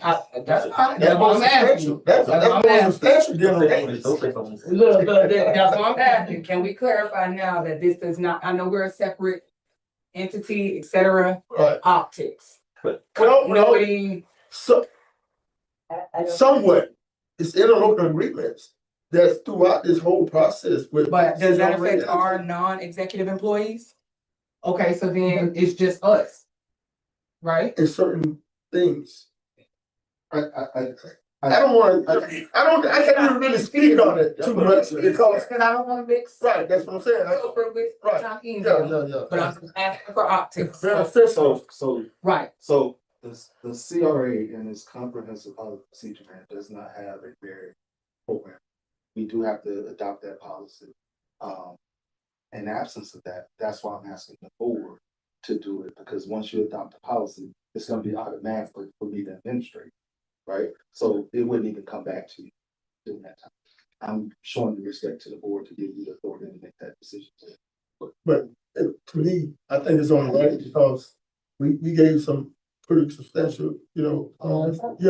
But I think, with that being said, giving a merit out would make sense, I think, because like I said before, I ride by here constantly and see people at work, and I think it's only more than right that they get something, you know what I'm saying? But I do think we definitely need to adopt the policy, right?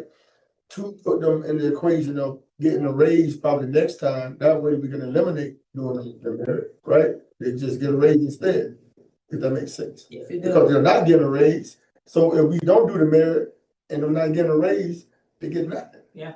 So, Read that like 3-4 times. Yeah. Figure out what the difference is. So thank y'all. I'm sorry, Director Randolph. I'm done. Okay, so you're saying retroactive. Retroactive to when? To the end of the fiscal year, start of the fiscal year? Right. So what do I'm from October 1, Okay. 2020. 24 to September 30. Okay, so for each one of your employees, up to, let's say, up to October. Right? How long have they been here? You don't have to call them by name. I don't have that in front of me. I don't think they've been here even a year. A merit is not based upon No, your no, no, tenure. no, I'm looking at the comparison of the pay of what they are already getting as part-time workers. you can't do that. No, I'm saying not what I can do. I'm speaking on behalf of what I think and how I feel. Now, everybody here have an opinion, and this is my opinion. You have salaries for a lot of your employees, I'm gonna say a lot, for your employees who are making full part-time workers, and they're getting maybe a little less than people who are working, our employees working for the town, and they're here all day working a full-time hours. That's what I'm saying here. But you got part-timers. A part-timer making $40,000 a year. Okay? Don't you have a part-timer making 40,000? No, 30,000? 30. 30, a part-timer, 31. a part-timer making $31,000 a year. Okay, and that person have not even been working for the town a year yet. Right? But then you want to give a 500 merit pay. They haven't even been here a year yet. I can see if they've been here a year. But already for what they're doing, they're overpaid, even the paying part-time.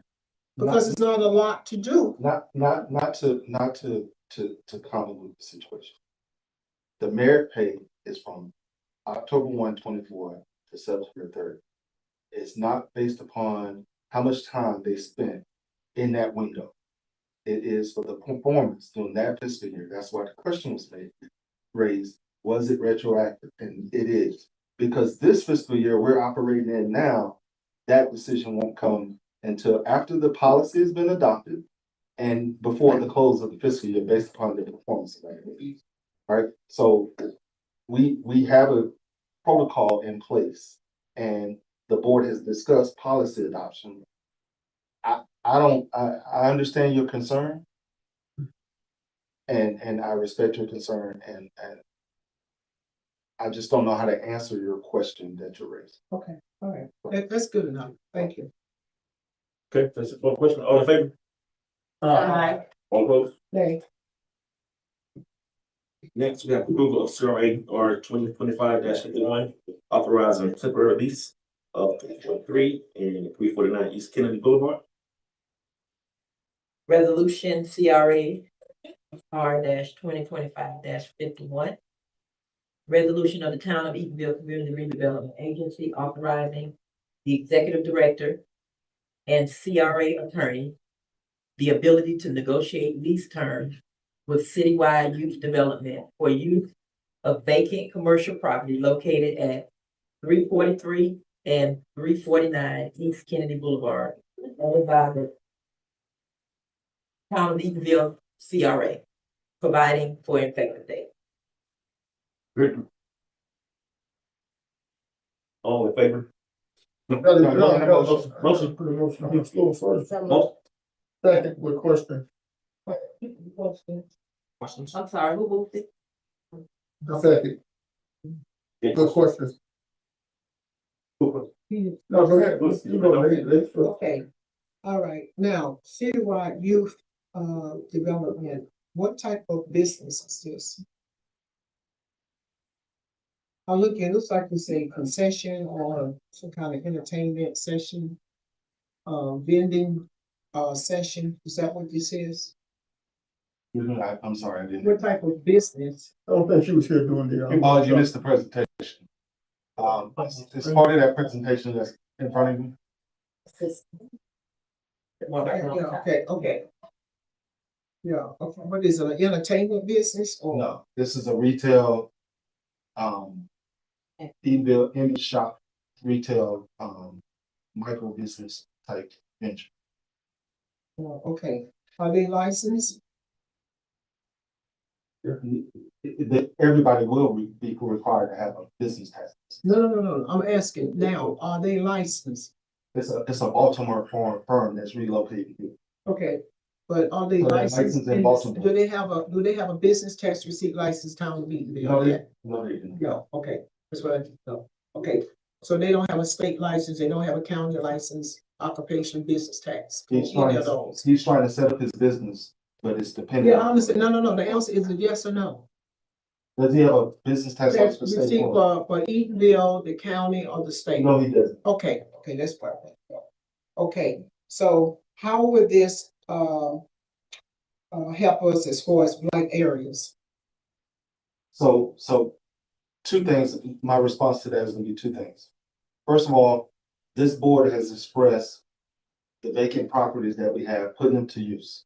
So first of all, vacant property is considered something blight. And we're gonna be putting that property to use by creating an economic ecosystem with this program and project that he's doing that's gonna create jobs, create businesses, and support community needs and concerns, because we lack retail and food venues to go to.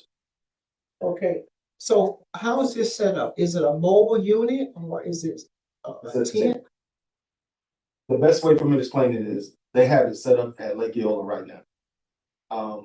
Me and my staff went out and walked around, looked at them, and we understand exactly what it is. It's not anything that's gonna be brick and mortar where you gotta put slabs on the ground or anything other than for the sidewalks and the eating area and the water fountain that's he's proposing. Everything else is gonna be where it can be picked up and moved at any time. Have you assessed a cost as to what it's gonna cost us? It's not costing the CRA a dime. It's all on his money, all his investment. So how much he's gonna be paying us as a lease? You have any idea? That's why I'm asking you to approve the resolution so me and the attorney can sit down and negotiate. I'm pretty sure it's gonna be very minimal because we don't want to create a burdensome on a new development that is gonna do all those things that we want to happen. So we have to be more of a community partner in this also. And it puts the land to use Well, I don't, without an investment from us, okay, I don't think we which should. is constantly costing us money, by the way, because we have to maintain the project. Right. I don't think we should be approving a resolution unless we see about costs. All final documents are gonna come back to the board. It's just, you know. This is the beginning of the Yeah, process. that's start somewhere. I mean, That's all I have for them. Okay, my question is, of course, I definitely like the idea, the proposal that was presented tonight, and I think if any board members that missed the opportunity to, witness the, proposal, you would have been satisfied with the need that, this community need also. It was a great presentation that he, presented, and I'm definitely in favor of it. But with that being said, my question would go to the attorney. Attorney Jackson, is this something that we can do? Yes, sir. As a matter of fact, as he was going through his presentation in conjunction with the CRA plan as it exists and as it will soon exist, I was also going through chapter 163, 3.87, yeah. And I was just going through it, just making sure that it matches with what not only the plan says, what this board has indicated, but also what the statute dictates. Because I have to make sure that, and Right, I was absolutely. going through, yes, sir, as I was going through, it matches with the age of the plan as well as what the statute allows for. Gotcha. I just wanted to make sure that I asked that question and make sure we're dotting our i's and crossing our t's, right? So legal said we can do it, and especially with the proposal that has been presented, like it was pretty fascinating, to be honest with you, with everything that is gonna be included with what he's bringing to this town, which we don't have. We don't have retail, we don't have live entertainment, we don't have places we can go to just, besides on the first Saturday with 1887 first, but other than that, I think, it's gonna be very, entertaining for the, citizens of Eatonville. So that's all my questions I got. I have a question. I'd like to also add to Director Matt's point that another thing that we don't have is fiscal partners that are ready to move. We don't, so we have this wish list of dreams, but we don't have any roadmap or formulas built out for implementation. So when there is a partner at the table, I mean, he said his building is up for sale right now. So That's how much we need.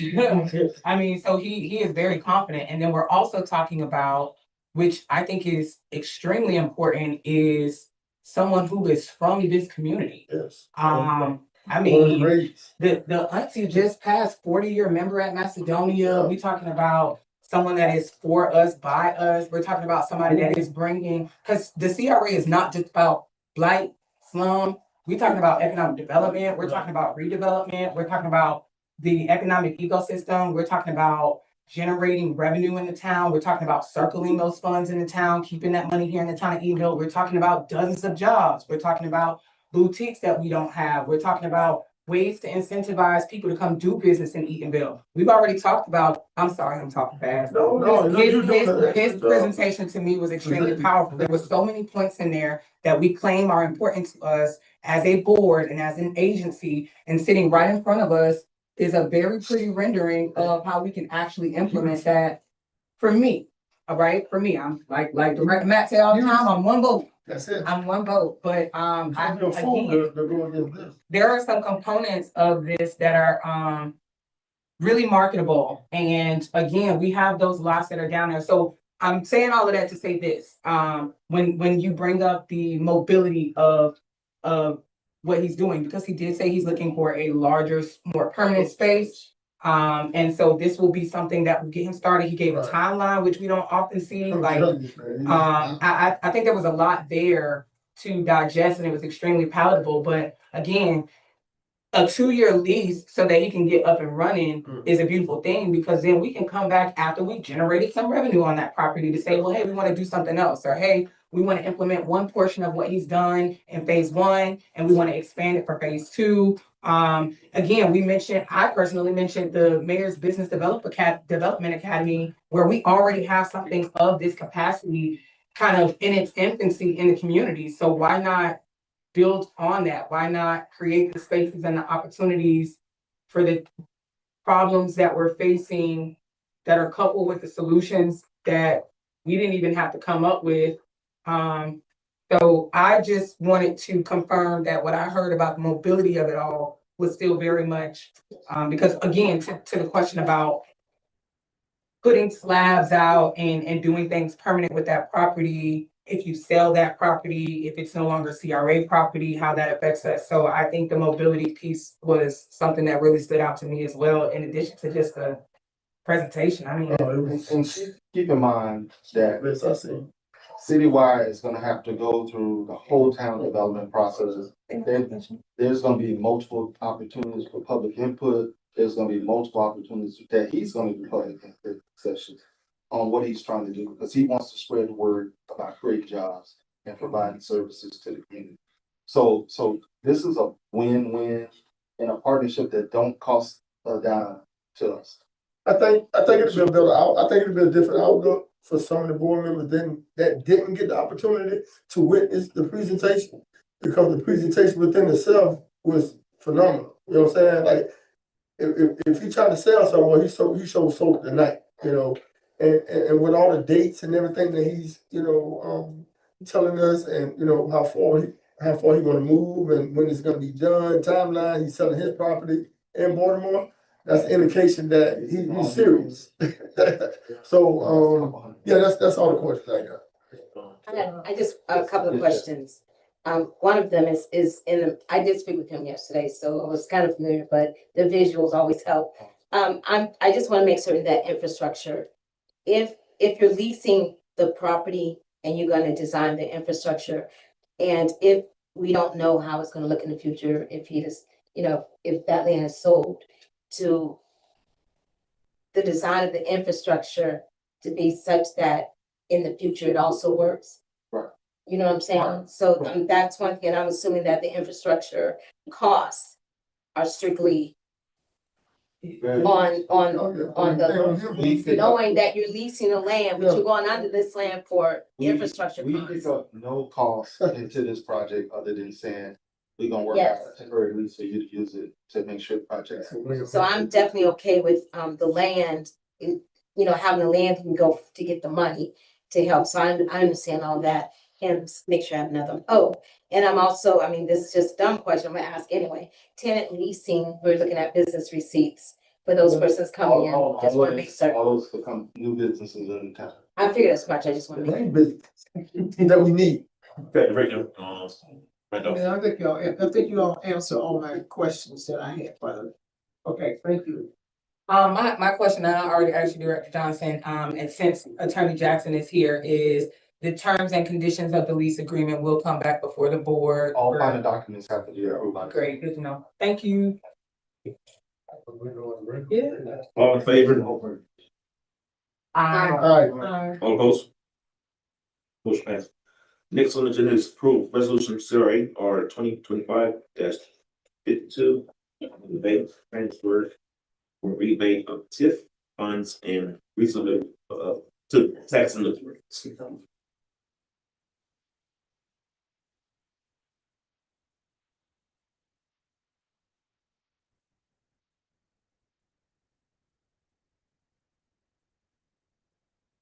Resolution.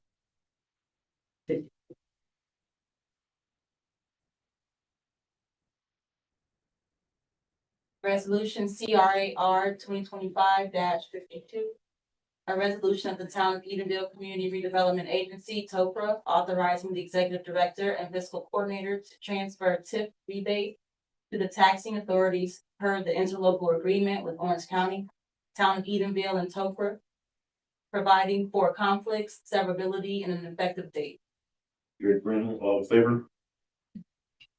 So. Motion. Questions?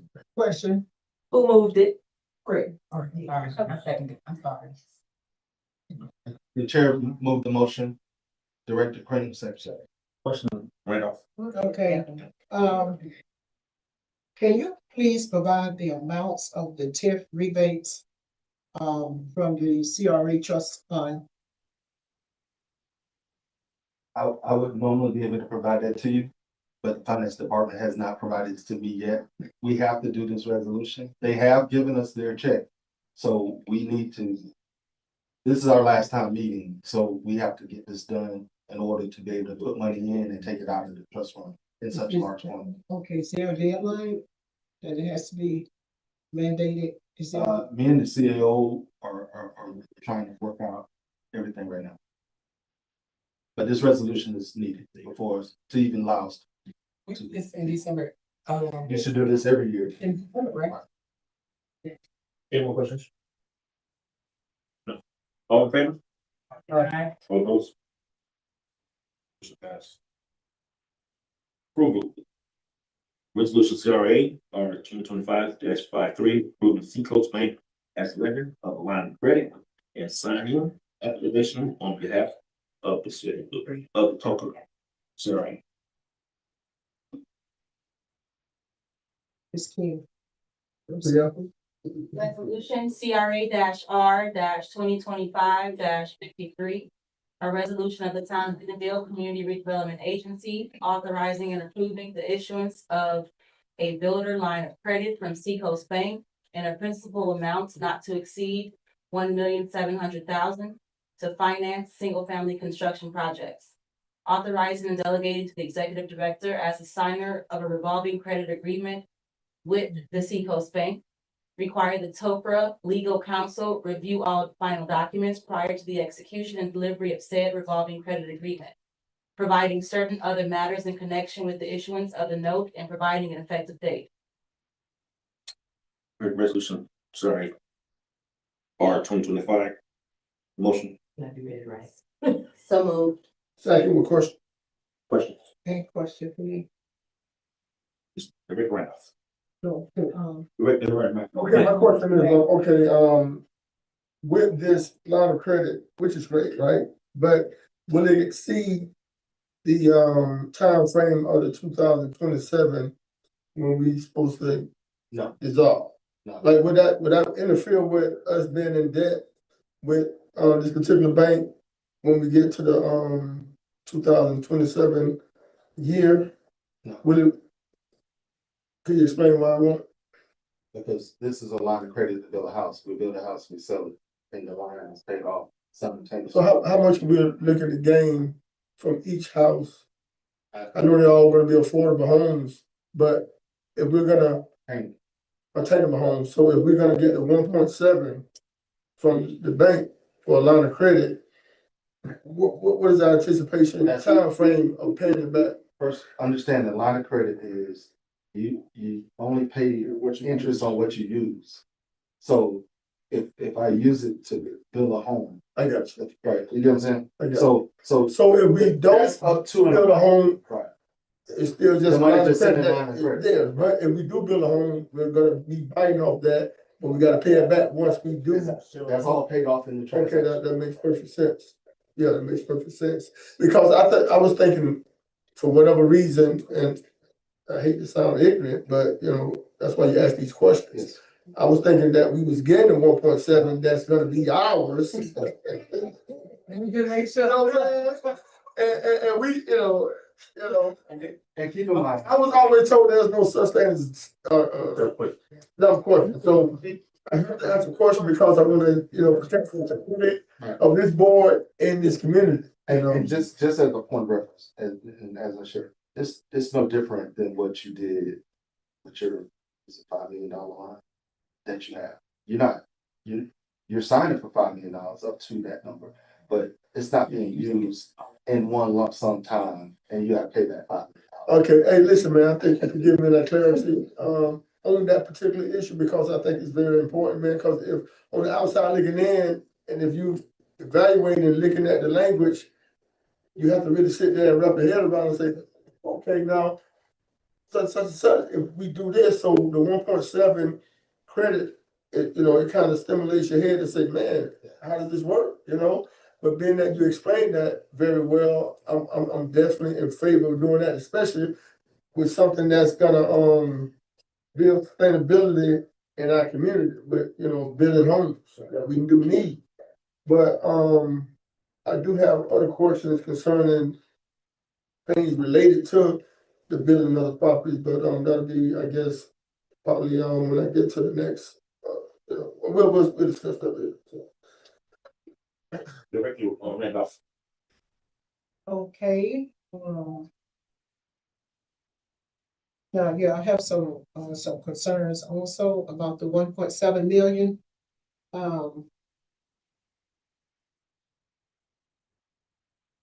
Has there been any, preparation as to plans as to how, I know what we're gonna do, is for the 6 houses, is that correct? And what else? Just that? Those 6 homes? Right, just basically not using using the bank's money to do what we're trying to do. Okay, That's the short form of short explanation to that. okay, so I haven't seen a detailed project proposal of the projects. And, what is the collateral you think the bank may ask for? I mean, did you get Oh, it's any in there. information? Did you get any information from the This- bank yet? This starts the process. Without this resolution, we can't even go to the next step. No, that's not what I asked. A lot of times you go and you go get information ahead of time just to see whether or not what we have to work with. What I'm saying, a lot of times when you go, like for instance, if I go look for a car, when I go to the dealer, I may not buy, at least I have some information about it. So- I've met with the commercial lender for You met Seacoast with them. multiple times, and he was at our groundbreaking also. He was just being inconspicuous. He didn't really want a lot of fanfare. So, but he was there. He is firmly, and Seacoast is firmly behind our project. Yeah, because a lot of them will say you need X amount of collateral. They use the land as the collateral. Oh, Yes, okay. And also, the estimate for the cost for the whole project, do you have an estimate yet for all 6 homes? We won't know to be able to give detailed numbers until we do the line and work with the bank on how they're gonna do everything. And then you'll get a detailed report of everything. The plans are done. The housing plans are done. They already at Universal. Ms. Pollinary is already doing her review and doing everything. We're following the town process. Okay, all right, so, okay, so I'd like to know that, what are we expected to pay? Who's gonna be the contractor for these homes? We have a construction project manager. And to answer the question, so everybody, because I've forgotten. Before I address that, I do want you to explain the difference between a public records request and a public records question. A public records question is not a records question, so people need to understand it. Could you weigh in on that? Yeah. So, Director Johnson called me on a Saturday morning, with this question. And so, I had to walk him through it. When I was at the Attorney General's office, I had to deal with public records requests. And I actually used to go up against Pat Gleason, who was third in command at the Attorney General's office, because I disagreed to some extent with what public records were, even with the Attorney General at the time, which one time was Bill McCollum, then it was Pam Bondi.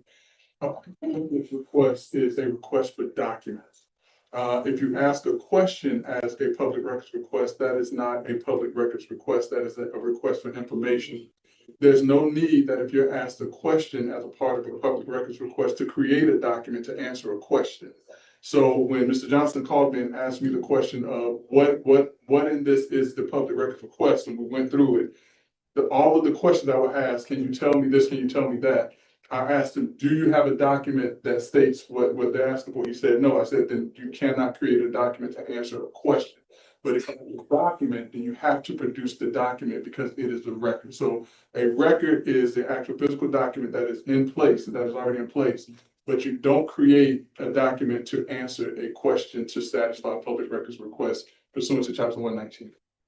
And I have another question if you're finished. oh, did you speak it? No. Is Director Randolph, is she finished? Yeah, but I do have a concern about it, because we advertise for a project manager. We're saying we have a contractor, so what was our intent? So That needs to be clarified, because it's very confusing. In terms of what, which part? the construction project. Did we advertise for a project manager, or did we advertise for a general contractor? So, I mean, that would probably be a question that's better answered by the Human Resource Department. My understanding is that it was a project manager, but there was a certain qualification for the project manager, which is the project manager needed to be a general contractor. so that they could pull the necessary documents and permits, in order to move forward with the project because of the cost that it was, that was coming back on the request for proposals. But it was a project manager with a specification or with a qualification as a general manager, as a general contractor, for the purpose of being able to pull permits, and not having to go out and pay a general contractor to do so. If that's what I understood, correct? Yes, that's correct. And that was done through the HR process. Yeah, I'm gonna have to get more information. Licensed general contractor. Licensing. Yes, sir, Yeah. yes, sir, licensed. For liability And- purposes, and right? Just so the board can know, all his information is in the HR. We're additionally insured everything, so. we're protected. I'll refer some of my concerns to HR and then I'll get back. I'll bring this back. Okay. And with that being said, Director Green? I yield to Director Mack in favor of yielding earlier. Okay. oh, you good. Director Mack? Hey, listen, okay, this is, having a lot to do with, the banking with the, GC or the general manager for this particular project now. In any way, should have this came before the board before getting approved, or is it something that the executive director just can do himself without the approval of the board? Because I think that is kind of concerning to me to have someone that is building these particular homes that I don't know. I've seen that we hired him to do the general work as a manager on top of being a GC. So with you being a law, is that something that, what I'm saying is, it's kind of, it's hand in hand, I think. But hold on a second, we're going in the weeds right now. Let's talk about $1.7 million. Okay, we got that on the table. That's the general contract, ain't anything to do with $1.7 million. That's the, But it goes hand in hand though, right? Because, no, we're just talking about the money right now. so he can't build without the 1.7, can he? No, we've proven what we on the. But I'm asking you a question. He said separate the Separate. Seacoast action, then we can have your discussion about the contract Yeah, and the hiring process. Okay, okay, we going, Oh, that's fair. they call it going in the weed at all conferences I go to. that's fair. Okay, so, Well, I do have a line of credit question. Great. So I know that sunset keeps coming up, but I think we should be mindful that we're not trying to sunset, Right. right? Like, We are just waiting on Orange Yeah. County to extend us, right? And they're not gonna make that decision until after March session. And I would assume that they would want to know that we have some plans. They wanna know that we're doing Okay, something. so it is proactive to put our wish list We've been together. extremely proactive. Okay, I just wanted to clarify that. Additionally, I know that the 1.7 gives us the flexibility to go ahead and get started right away, which again, after no shade, 28 years, I think is a great idea. So have we considered, again, when we talk about the 1.7, how it stretches, how it covers every project, et cetera, have we considered any other means of resolving these debts? I know we're trying to find ways to generate revenue, just out of creativity. If we overextend, do we have backup plans? Do we have plan Ds as far as we're generating revenue from this project that will cover other projects, et cetera? So let me start by saying, we have a line item in the budget in which we could do this project one at a time. Mhm. That's not advantageous to what we're trying to accomplish. Keep in mind, this is not just about a line of credit. I know everybody see that. This is about building a relationship, long-term, for the agency, for the town, for whoever wants to be able to take. It's gonna create other opportunities with this banking opportunity, and Shaq is there to tell you, they are being so forthcoming about building relationships to this. It's amazing to me. But we didn't get this courtship by TD Bank at all. A lot of promises, nothing delivered. All right. Yeah. So as far as the line is concerned, yes. Before we close out, I just wanted to note that because I think we're getting so caught up with the line of credit that we forget we have money in the bank. Right. Right. But it does help to have it on. Right, and I'm not, look, we can do it all right now, we can get it all paid off probably in 2 years before the sunset. It's a potential, but it's not like, right, it's not like we only have one credit card in our wallet and we can't do anything else. Okay. Yeah, other avenues. Question right here on. Item share. 7, it's a line of credit question. Yes. I know that the line of credit for the town is a subsidized rate. Are We they, haven't got. so they are looking into the subsidized rate, and that simply means that government subsidized rate. That's the only thing I can't answer that question right now. okay, Because this is only, that's gonna get me to the table to be able to, yeah, they need this okay, first. all right, so I'm putting that out. Right, no, I got you. And I'm assuming this will come back once we get ready to, I mean, I figure that's an administrative function, but. Just as it came to the board for the town council with the finalized documents and all that stuff. it'll come Oh, back, then, yeah. all that. Thank you. More questions? And just real quick, I wanna, clarify a couple of things also, because just like this board probably gets phone calls, they get phone calls also. And I will say that. You charging them so they come?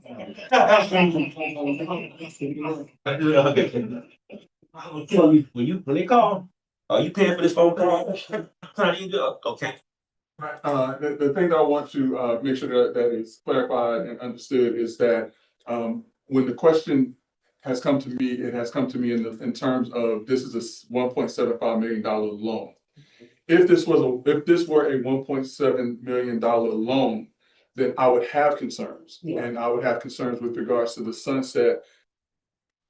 In light of it not being an approval by the county, because this is a line of credit, and Mr. Johnson, he'll tell you, although we do talk a lot, I'm still pushing. We don't agree on everything, and so I have to ask Mr. Johnson, make this make sense to me.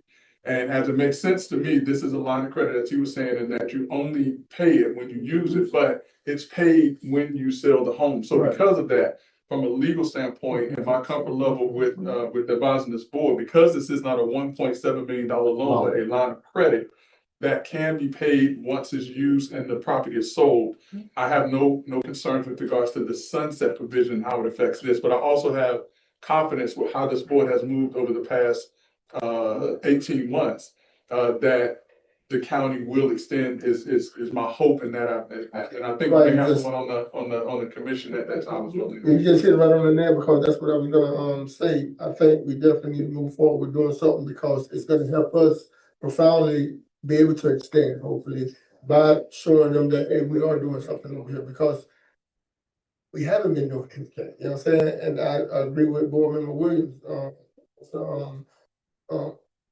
Johnson have been, moving, right along, you know what I'm saying, time he got in office, and I got a great appreciation for what he's bringing to the table. I know, a lot of people are not gonna like certain things that go on within the town, but I think in a nutshell, man, we gotta make sure that we're paving the way for a more successful, community, because we haven't did anything significant in this community, especially with CRA funds that they want us to spend. They give us the money to spend the money. Then if we get an opportunity from a bank to have a line of credit, that we only use it, and then the house is gonna pay for itself.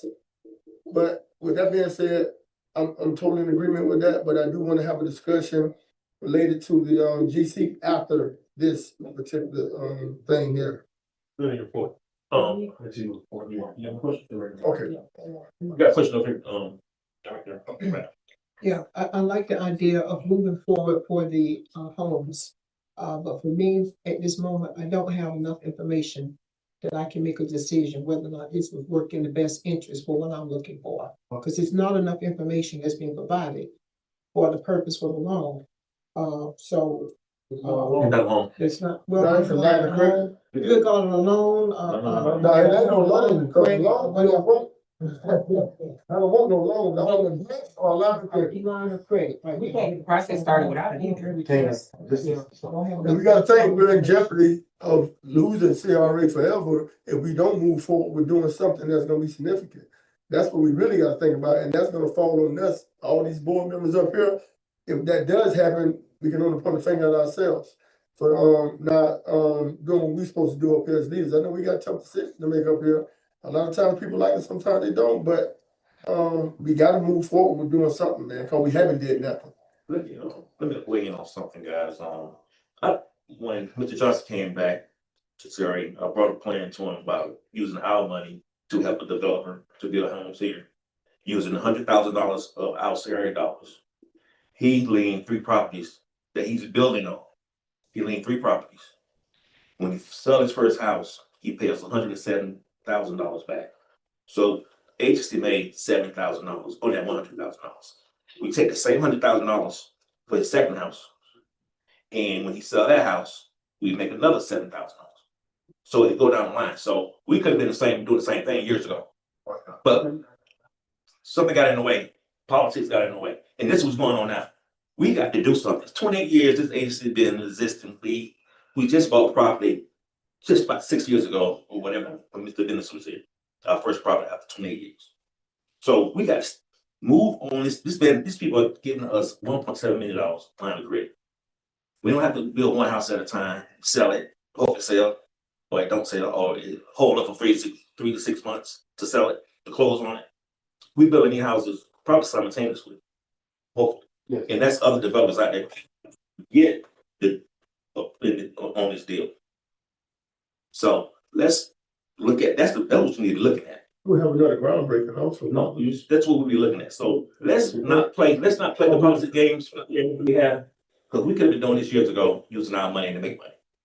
And somebody stopped that. Like I said, we didn't stop it. Somebody stopped it in another on that side. So we will go from there. But let's do something, guys. We got to do something. All these you talk about all this land we have, nothing on it. Let's build on it. Let's get other people active, build on their properties too. So we got to move on these things, guys, while we got it in front of us. If we don't, we're gonna be sitting here talking about we should have, would have, or we didn't do nothing, we ain't done nothing. We had so how many agents because they were in my head here.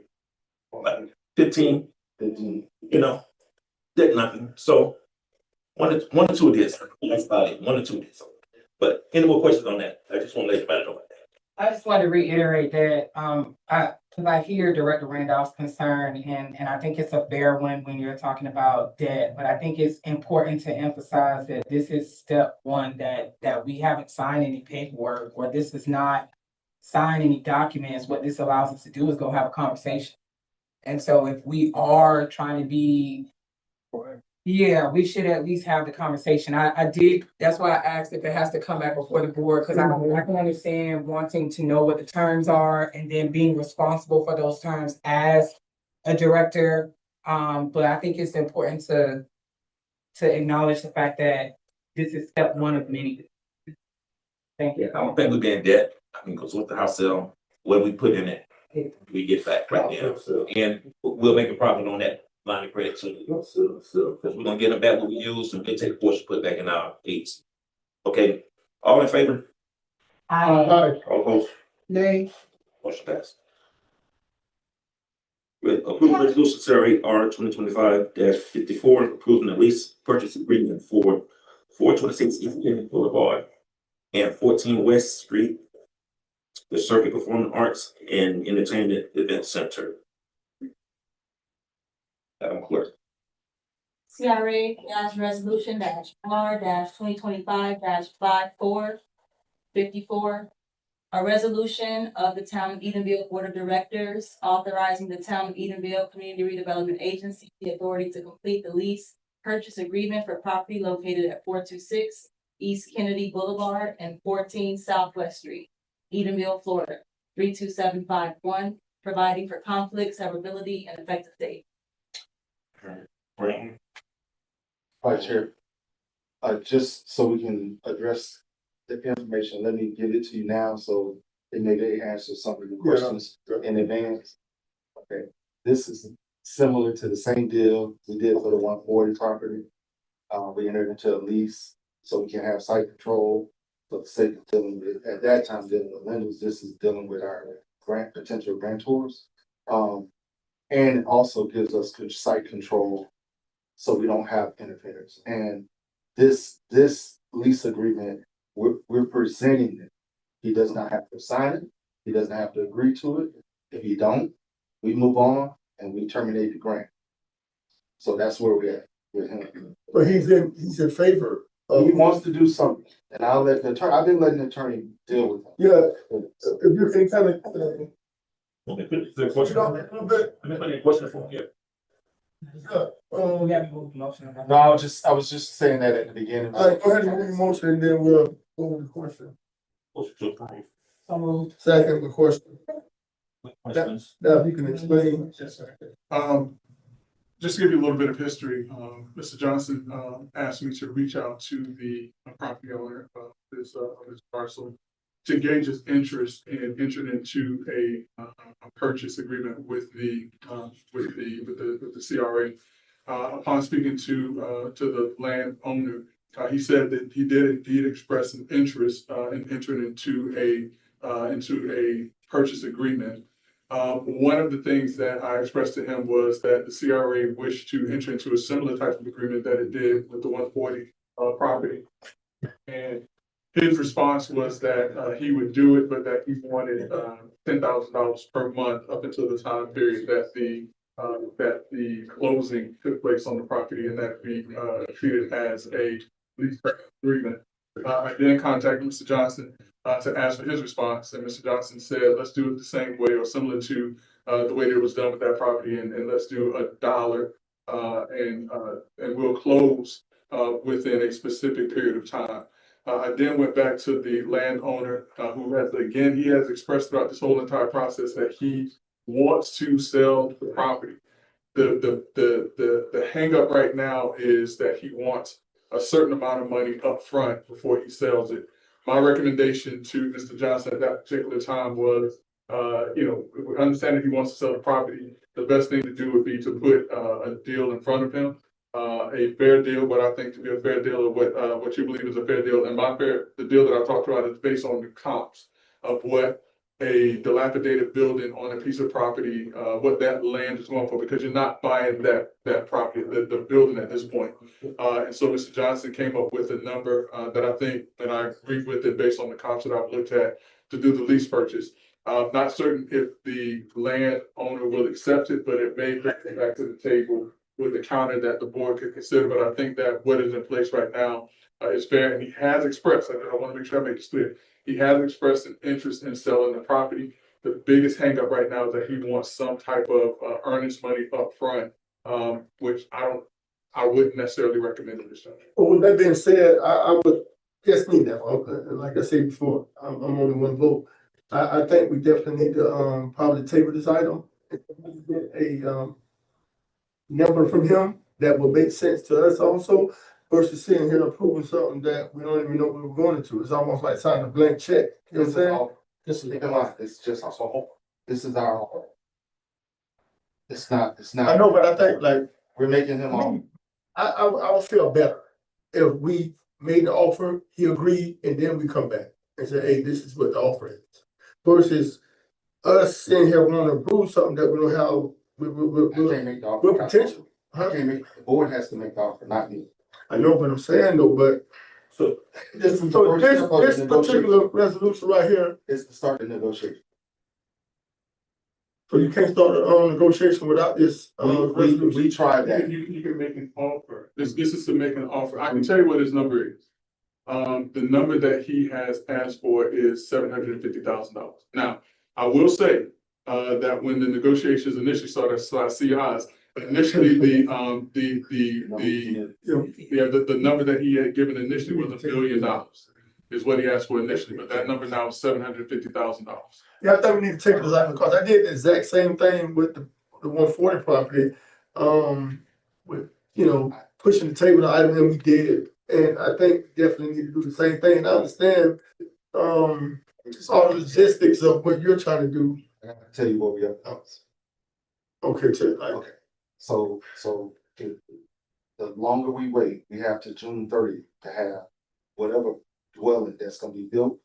And with that grant money, it has to be done, closed out by the June 30th. But that's what 7 months away, right? So listen. No, this is commercial. They don't like building a house. But So besides that, we'll have next month to have another meeting. If we take this item, you guys need to sit down with him and be like, hey, listen. this is not about him. This is not about him. But he's already proposing 750. But That's his proposal. that's why we're making an offer, what we're saying we're at. Yeah. And What are we really, proposing? really this proposal, we're proposing a 270-day lease for $100. And with the purchase price being $500, 500,000 at the end of that. Now, let me tell you what that does. One, it gives us site control. That's the first thing. And right now we have no site control of what's going on.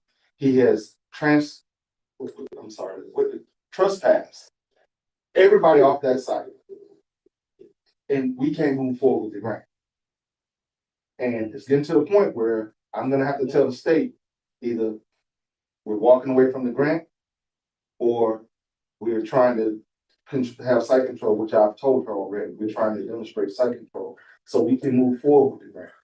And that's, So who's there's so many other Who's processes. gonna give you guys authority to have site control? Who's that? The lease. So that's something that you think he's gonna be willing to do?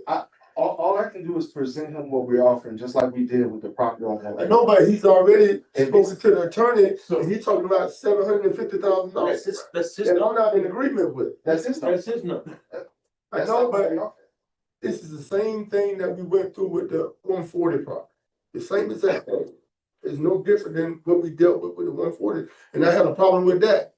And I got a problem with this one also. I'm not in agreement with this. If we can't table it, it's gonna be a no for me tonight. So if we can table this item, you guys sit down and talk with him. And I understand what you're saying as far as, ironing out the logistics with him and having to do this and having to come back to the table. No, we'll come back next month during board meeting. And you guys, if you don't have nothing in place then, it's still gonna be a hard no for me. Because I'm not going into this thing blind like that. I'm not gonna do it. Now, I'm very transparent about across the board, and you guys know I'm fair, but I'm not in agreement with this. I'm not in agreement with this. It's a hard no for me, or either we can table it. And I don't want to be tabled. I don't want it to go away. I want us to, of course, talk about it. But for me, I can't speak for any other board members of this. I can only speak for me. I think we'll be doing ourselves injustice and the community injustice, especially our citizens, by sitting here passing something of this magnitude right here. Because of him, he already saying 750. You think he's gonna come down to what we want necessarily? He may probably meet us halfway, but I know what he bought that property for also. And you have 750?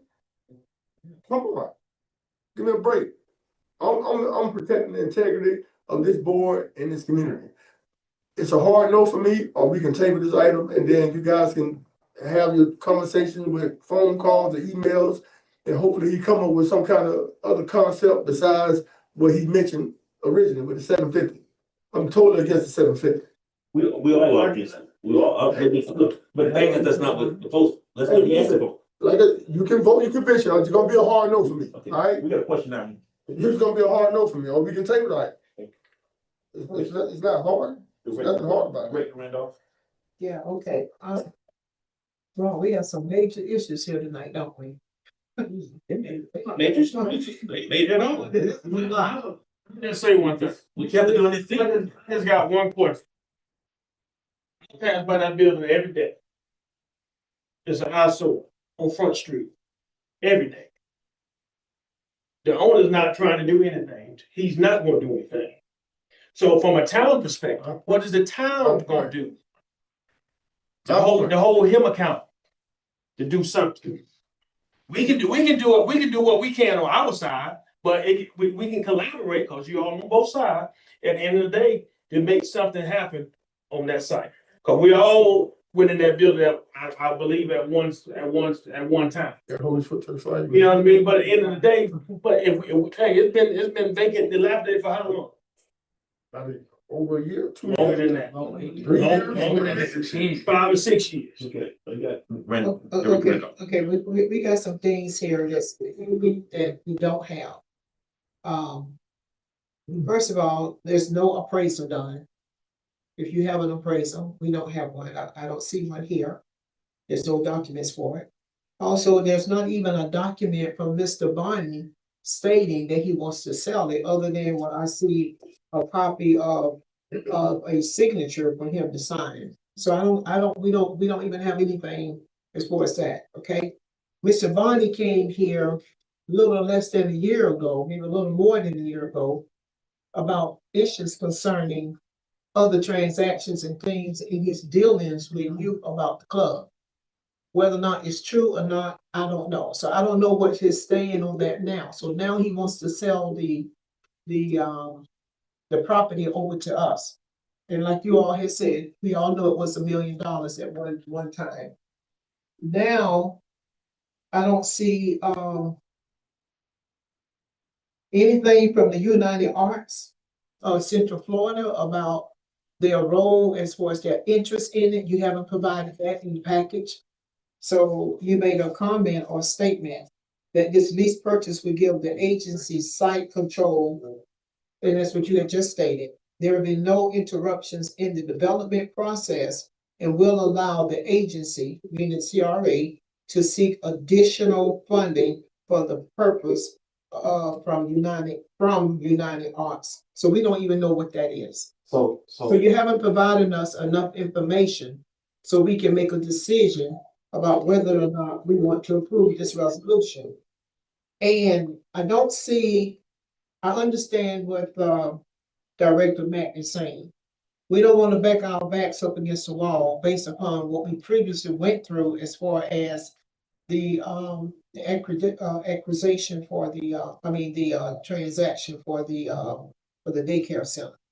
So we want to make sure that we get all the facts and everything is out in the open, and it's just not here. So for me, I would not be able to support this at this time. I understand Director Mack's comments, and I really do. But just for point of clarity, I mean,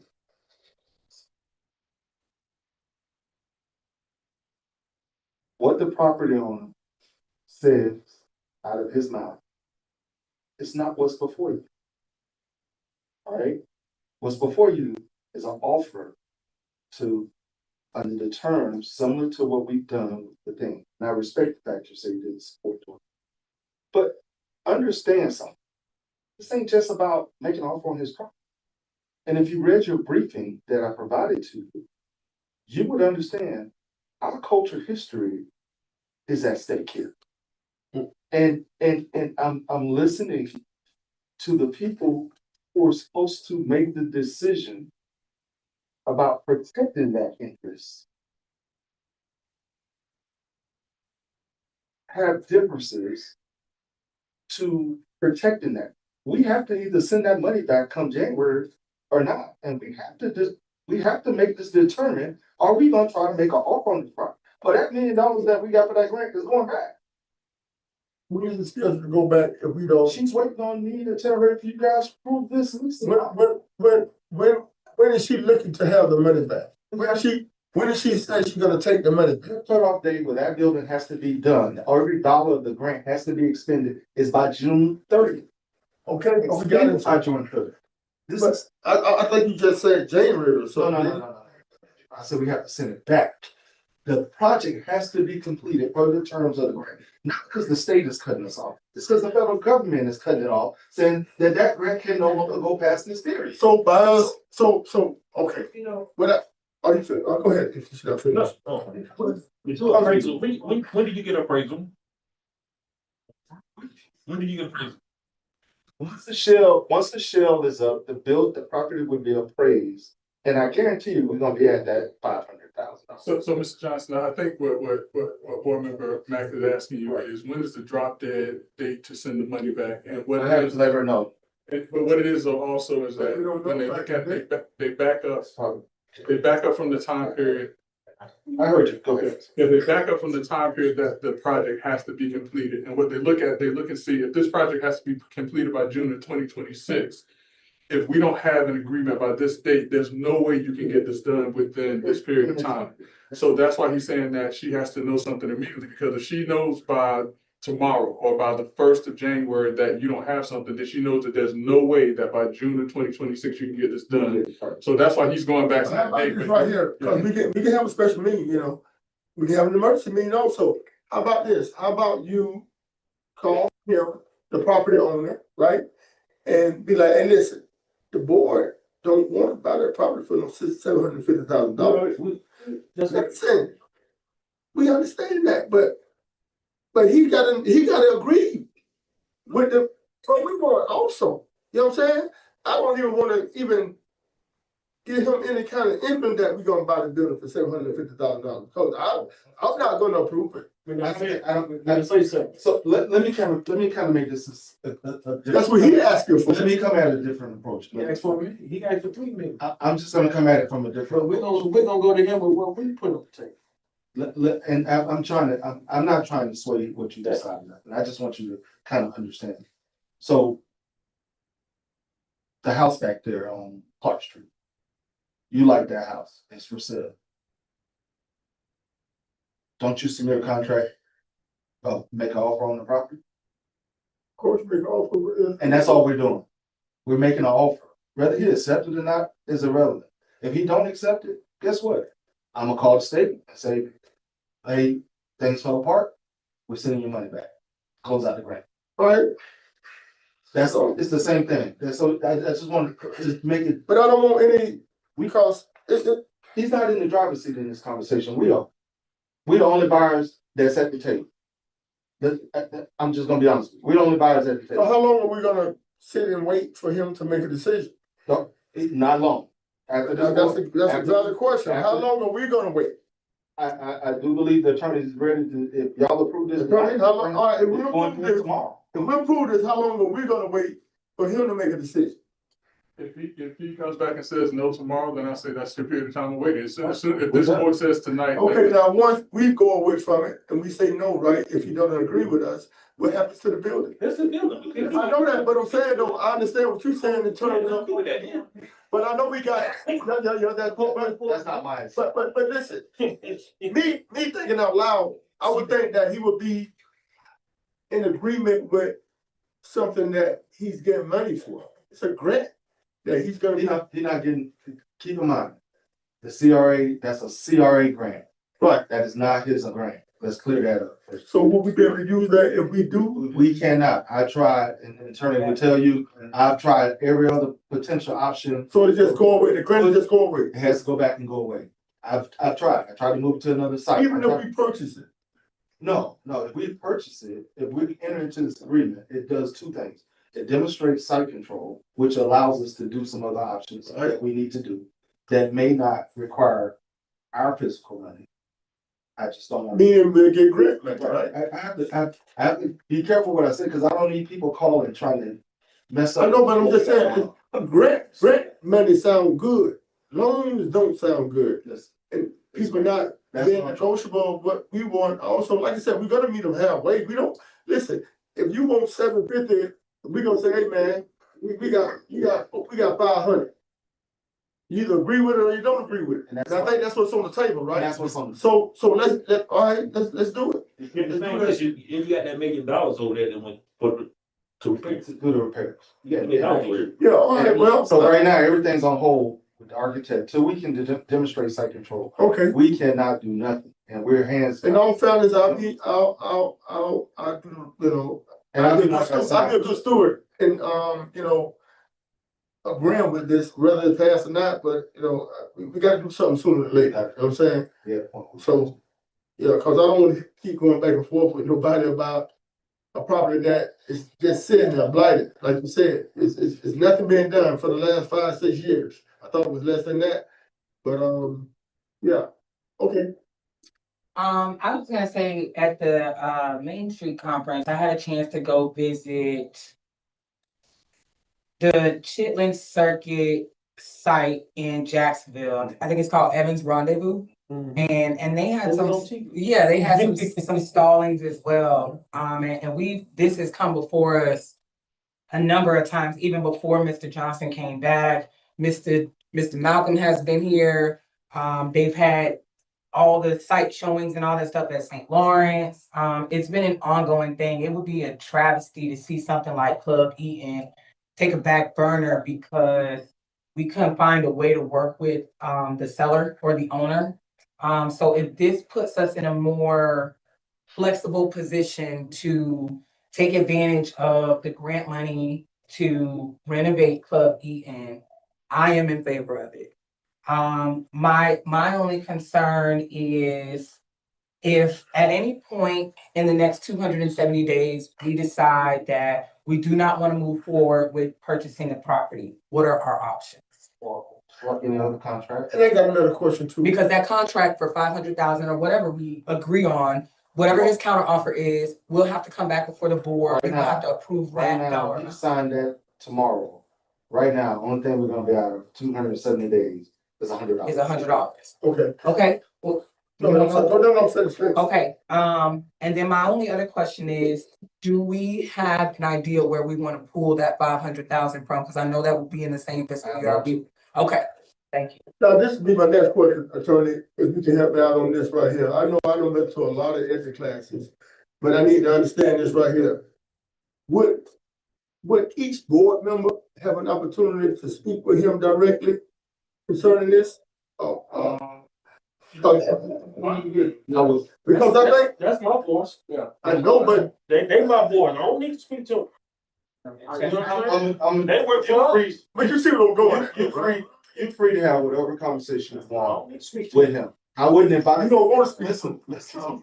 I want to speak. I wouldn't advise any board member having a conversation with him because.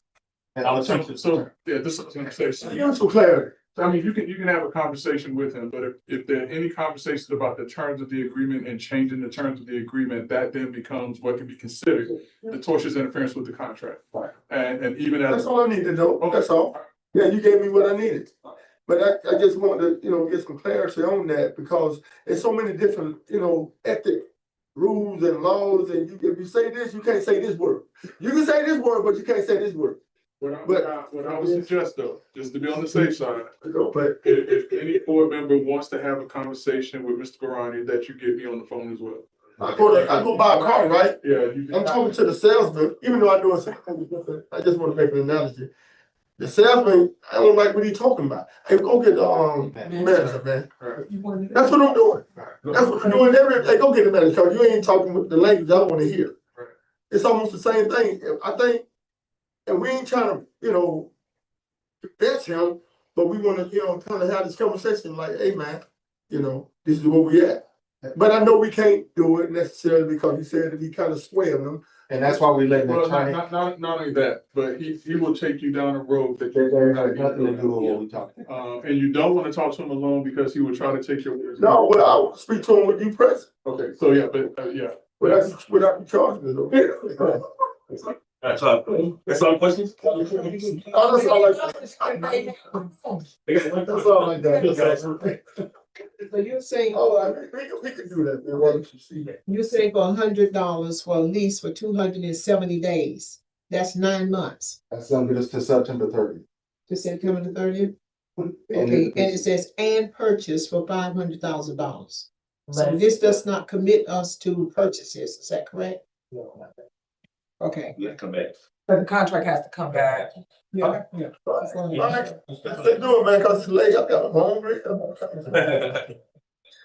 You ain't got no Motion. I ain't gonna report tonight. Okay. I'm gonna do it. All right. Move discussion. Motion passed. Board discussion. Was Board. that all in favor? Was that 6? Seven, let's go over it. Board of Directors, 2026 priorities. Once again, I'm asking the board, outside of the things that we already got in place and we're doing, please provide me any additional priorities that you may want to see implemented in 2026 that we're now requesting. Yes. What? Did you want to go front chair? Go ahead, go. And just for a point of clarity, the director's priorities, from my experience, we lean a little heavily on the director to kind of guide the agency in our programming and those things. I know we have some creative minds and we can bring these things to you to implement throughout the community. Your list of priorities is not a mandate for this board. No. Okay, so at any point, we can say, Director Johnson, we're not really in favor of doing X, and we're not bound to that just because you tell us that these are your priorities. This just gives us a roadmap of what projects you're looking into, what areas, what fields you're looking into to see what programming might be out there for us to take advantage of. Thank you. Trying to get buy-in. Any more questions? Thank you. Oh, this. No, I'm done. Thank you. Staff report? I would like to state that, moving forward, you'll probably see more of the CRA staff, coordinate these meetings. I'm here, training Shaq. It's the desire of the executive director to get the staff more involved with the meetings. Although there will be some collaboration with the clerk office because I am the custodian of records. So I just want to let you know, you will be seeing some changes where packets will be delivered from the staff of the CRA. But the clerk office will be heavily involved and informed of the information that's going out. You just get on to your husband. We have some. I'll yield to Director Randolph and then I'll do my staff report. Yeah, I had I'm sorry, but I do need to ask this question. And this was about the nightclub, the lease. When will the lease period start? Effective immediately once it's executed. So then during that period, I'm gonna say 9 months. What is it that we are going to do with that building during the 9-month period? So there's a lot of moving parts. So let me start with the most important. Mr. Porter, your report? Excuse me. Mr. Porter, your report? No, I was answering the question. You just answer my question. Let's start with the most important. The lease provides us site control, right? And that site control, we can finish what the state had asked us to do, was determine the integrity of the construction of that site. Now, I can tell you, they did 80-something borings with 20-something more to do before he kicked them off the property. And the reason they wanted that information, because they wanted to make a determination to tear down and rebuild it or fix what was there. We never got a chance to get that report to the state because he took us off the property. So site control is important for us to be able to finish that work. So we can let the state make the determine, are we gonna be allowed to tear it down? My preference is because of what I already do know about the building, it is to tear it down. Yeah. And it's much easier for us to get in our 6-month window from January to June and get 4 walls up than it is trying to fix what's there and then build 4 walls internally inside, which is being proposed. That takes way too long. The construction process, commercial construction process is too long, and we would not make our June 30th cutoff. Okay, now, I'm trying to follow what you're saying. Yes, ma'am. Who's the property? Will we be able to, are we supposed to get insurance on that building? No, No, he carries the insurance? look at that building as vacant land, to be honest. I know it's been. And when it's vacant land, you don't have to insure it. They're covered under our general liability. Anyway, only when we have to have a structure. And that's why we had to put insurance on 140. Okay, now I'm just saying this, when I look at my list, we're talking about, let's just for instance, if we purchased a nightclub. That's 500,000. I'm just throwing this out here. Yes, ma'am. Okay.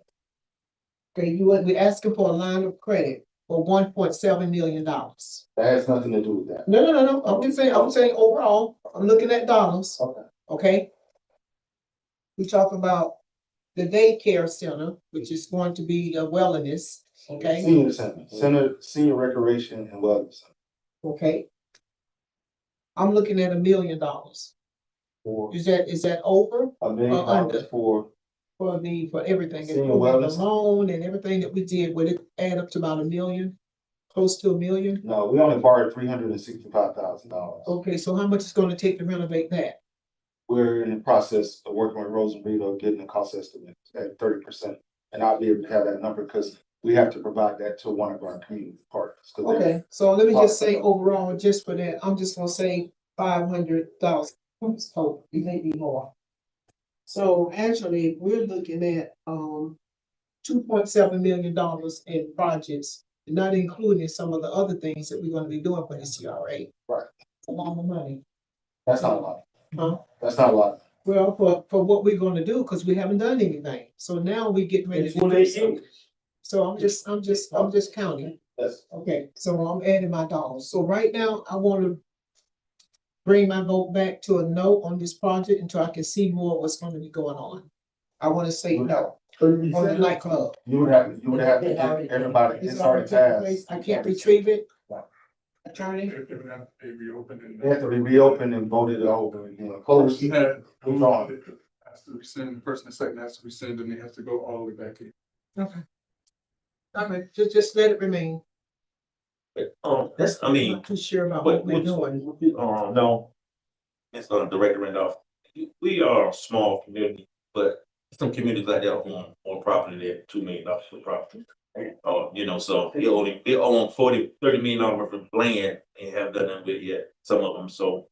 And they control the plan, so that's something, going to these classes that we know, you talk to these people that are doing these things here, so we definitely going in the right direction of developing this town. Vice Chair, just for the sake of, clarity, was this, board member Randolph report? Was this a part of the Not just report? question, not just question. Okay, I just wanted to make sure, because I know you were in the reporting. We're the staff reporting. So, Okay. if you're done, then I'll. That's that. All right, So- thank you. I try to keep the board informed. I forward emails that I get from the county and other places so everybody can see how information is being distributed, what's been said. We have cleared up the property tax issue, for 225. It's been settled. We paid the back taxes. You have to remember there's certain things when you buy property, we must file the redemptions simultaneously after we purchase them for future reference. Whether I'm here or whoever it is doing, the board needs to make sure those things are happening consistent. Also, as I told you before, we just cleared up the issue concerning our UEI number with in DC. Was it sam.gov? I think that's what it's about. We just got that cleared up. That had been expired since October 27th, 2022. So all that stuff takes time, effort, and a lot of people helping pull stuff together and doing a lot of back research to get information so we can clean up. So I want the board to understand there's many facets of what we're doing besides project negotiations, programming, and all that stuff that's going on. Ms. Wilder presented her the mayor's what was it called? The mayor's business development. She's taking that same concept to the nonprofit side to help develop our nonprofits in the community. I think that is a viable and worthwhile effort. We are on a business initiative, and everything we do is tied to creating and developing more businesses in this community. That helps the agency, it helps the town from a revenue standpoint by creating these things. So I would implore everybody to continue on our path that we have. And if you got any ideas that y'all want to bring to me, I'm open. I'll work with you on whatever you want to work on. I mean, it's open for you to do it. I just don't want to be consumed with me just throwing stuff at you guys all the time. And it's not what your vision or what you think that's important to you, not going after yours. Yes, sir. And just real quick, and I apologize, just as a little piece of what I wanted to just pass on to the board and to board member Williams' point. This board needs to take into serious consideration some of the code enforcement issues that are taking place in this town. As this town continues to grow and as you continue to have individuals that want to come here and to do business, if you don't have a code enforcement procedure and policy in place that is holding people accountable for properties that are kept in a dilapidated condition. Once you start doing it, if you do it for one, you haven't done it for another, then you're going to run into problems with disparate treatment of one over the other one. So my recommendation is to have a clear-cut policy and a clear-cut procedure on how to address code enforcement issues so that you don't have those problems as this town continues to grow. Sure. Outside of that, I want to wish everybody a Merry Christmas. for yourselves and your families. Happy New Year. By the way, we will be mobile as of the 24th, right? We'll be mobile on the 24th, so the office, nobody actually be here, so if you need me or anybody, we'll be working on. Steph Williams. I'm done. I'm good. Richard. To Attorney Jackson's point, with the changes for the code enforcement board and the magistrate coming in, does that have any effect on what that policy looks like? That is a town. Yeah, that's process. We don't. But It's a since we're support- talking It's about a support to what our goal is, to eliminate slum and blight. whatever they do But on the that town has side to set that up and that process up, and then we work to support that. behind them, okay. I also wanted to say I cannot believe that I got that Christmas on the Boulevard fell on the same night as our December CRA meeting. And my baby has been singing Jingle Bells in my house all week. I was going to see him. And he showed his Eatonville stuff through and through. Shout out to Hungerford Elementary School and Hawk Haven for a very entertaining performance tonight. I'm sorry I had to step away from the business and go check on the future of this community. Next year, we gonna meet on Wednesday. I'm going to check on the board. And then lastly, I know that the GC project manager conversation keeps coming up. Director Johnson, thank you for answering my questions. Privately, I am a firm believer that house business should stay house business, but I do understand the desire of the community to be informed and involved. If you can give any clarity, I know we cleared up the job description conversation earlier. I have personally never seen a job description as a board member. I leave that to administration. However, I did hear the clarity about where it was posted. He is a town employee. He is a contract. Okay, so is that contractual services? Is that salary for us, for the agency? How does that affect the agency? The only control, we don't have his services, it's not controlled because he's a licensed general contractor. But what he's allowed to do has to clear it. Okay. And are we paying that salary or is that on the town The side? project pays his. The project pays the salary, okay. Thank you. Oh, yeah, that was one of my topics that I want to speak on. I know That's it for me. Yeah, you I go know ahead. You go ahead, that's it for me. I know I had. You say you was hungry, you had no report. No. I know. Go ahead. Go ahead. I was messing with you. Go ahead. But I know I mentioned this during the meeting, man. Kind of piggybacking on what board member Clinton said. It's something that was concerning to me too because I didn't really quite understand it and want to get a better understanding of. Yeah, what is he? Is he gonna be the general manager? Is he gonna be the actual GC, the general contractor? Is he gonna be the one that's actually building the homes? We are getting the benefit of general contractor as a contracting employee. I know, but Because it was a but my question is he gonna be building the homes? That's what they do. Has he ever built homes? I'm pretty sure he has. And if he has, I need to know, what homes he's built and, Well, And as I told you before, I'd be more than glad Mr. Randolph has his number. I'll make sure about it. I'm not trying to insulate the board from talking to him. You can talk to him as much as you want, ask him whatever. But keep in mind, public records is on, I don't have his portfolio as a public record. You get what I'm saying? He's qualified. He made the qualifications of the job at first. It didn't say you had. who HR? Yeah, it went through HR. Yeah, everything. He met the qualifications of the job at first. Let's clear up HR process and procurement process, because some people try to convolute that and make it the same. And the chair will tell you this. We went through an RFP process the first time, and we only had 3 contractors, right? That completed that process. But it was for the 370 building, right? So me and the chair spoke, we had to re-advertise and do another procurement process. Well, out of, I think it was 6, it was 6 or 7, 5, it was 6, but 1 got thrown out and it dropped it down to 5.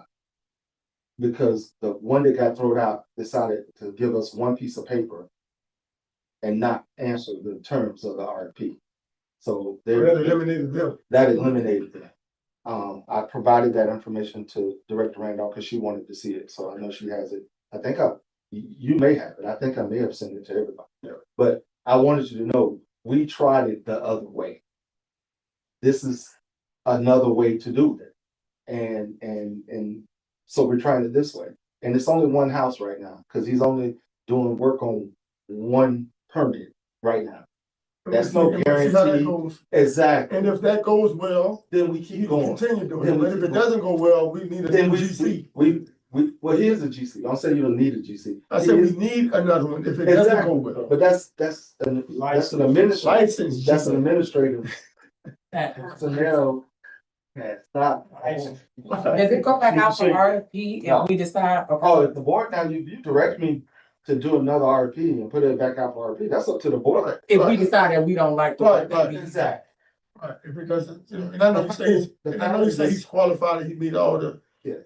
ready to do whatever he need to do, which is fine, you know what I'm saying? But I just want to get some clarity on that. And I can assure you, he does work at the airport.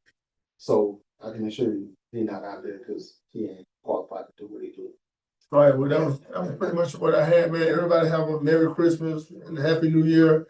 And just thank you, man, for, being transparent across the board and, sharing information and And by the way, I think for 2 months, I told the board we were gonna do this. About almost 2 months. So it should not be no shock to the board. No, it's not. So I know I discussed this in two different separate meetings. All right, well, for the sake of the meeting, man, that's all I got. Sure. Happy holidays, everyone. Since we're on the subject with the GC, the only thing that I do want to make certain is that we hired him, but when he for the subcontractors, I just want to make sure that goes through. Yeah. If it needs to be a procurement process, or you understand, if we're going to procure services, he doesn't have that authority. He has the liability of all general. We hired him, regardless of his liability, we hired him to do a job as a contractor. I just want to make certain that when there's a bid process, I want to make that we are protected according to government procurement processes and according to what authority he was given. And we can't assume that he has more authority than that, regardless of licensing, because do you understand? And that is what I want to make certain of, because we have all kinds of lawsuits on that. Let me finish my report. Let me finish my report. The other thing is, and I always have to say this because I don't think people realize when I came into office, there was so much mess with that CRA. So it wasn't like CRA wasn't doing anything. When you fire everyone, who do you have to do the work? Right. So the main thing that when I came in is we had to get the money released from the county. There was no money to do anything in the CRA. So I want to make sure that we keep that record straight, because it wasn't about nothing being done, but you have to get the money back. And that meant gaining trust. And that happened. Then in regards to that tax receipt, who knew? Who knew that it had not been filed? I didn't even know that it existed, but had we known, then we would have taken care of that. No one knew about it. So it wasn't like that there was a derelict of duty. If you don't know, if no one here knew about it. Also, there were homes going up for sale. And as the chairman, doing the agendas, I brought it to the board, and I gotta say, I brought it to the board. Hey, let's buy up those homes, fix them up a little bit, and have them available for the people in the community. And that was shot down. Then I brought the lease, the community land trust. But again, so please be cognizant. Oh, and when we got the money back, we had to do the charity events, that wasn't even approved. So, I mean, the things were being done with no one really in.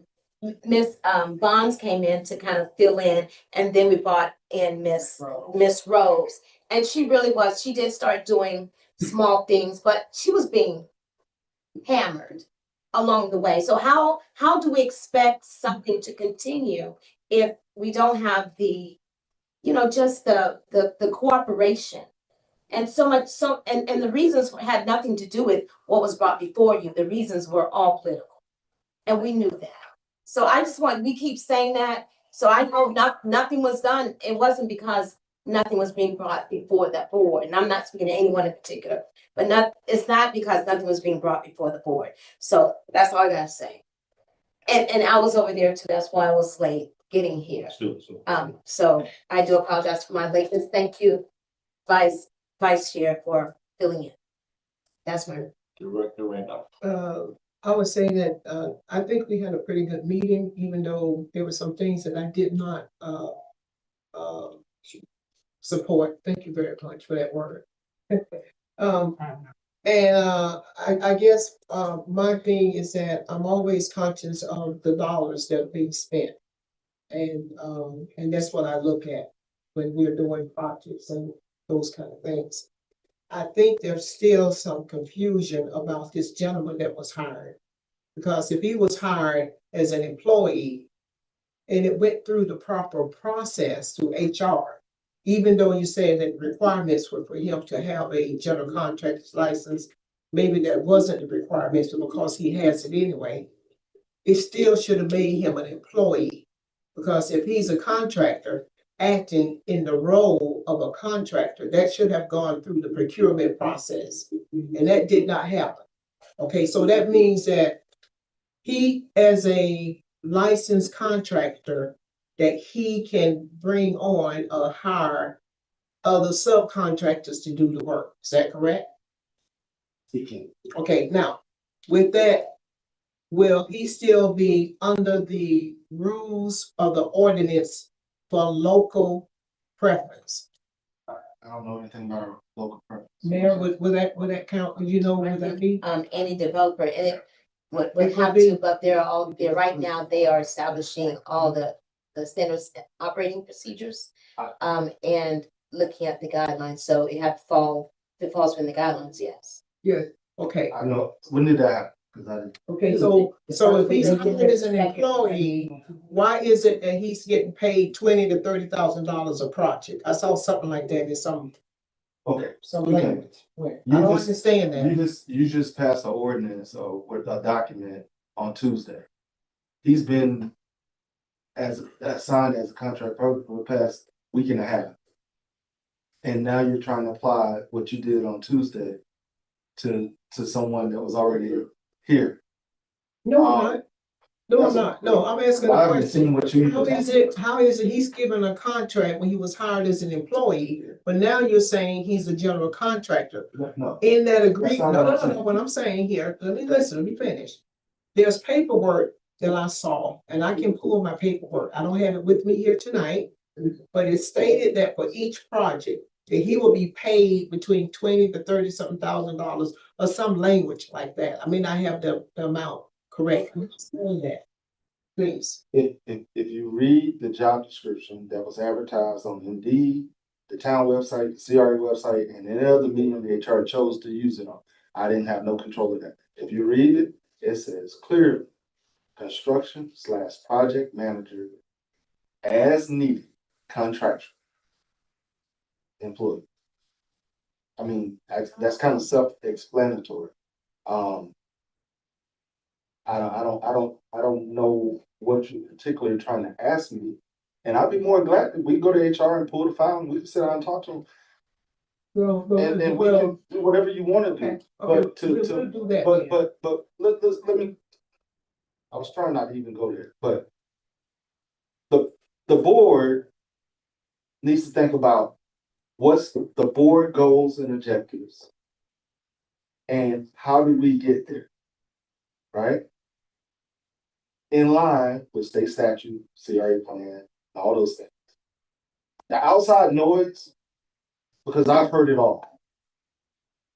means absolutely nothing.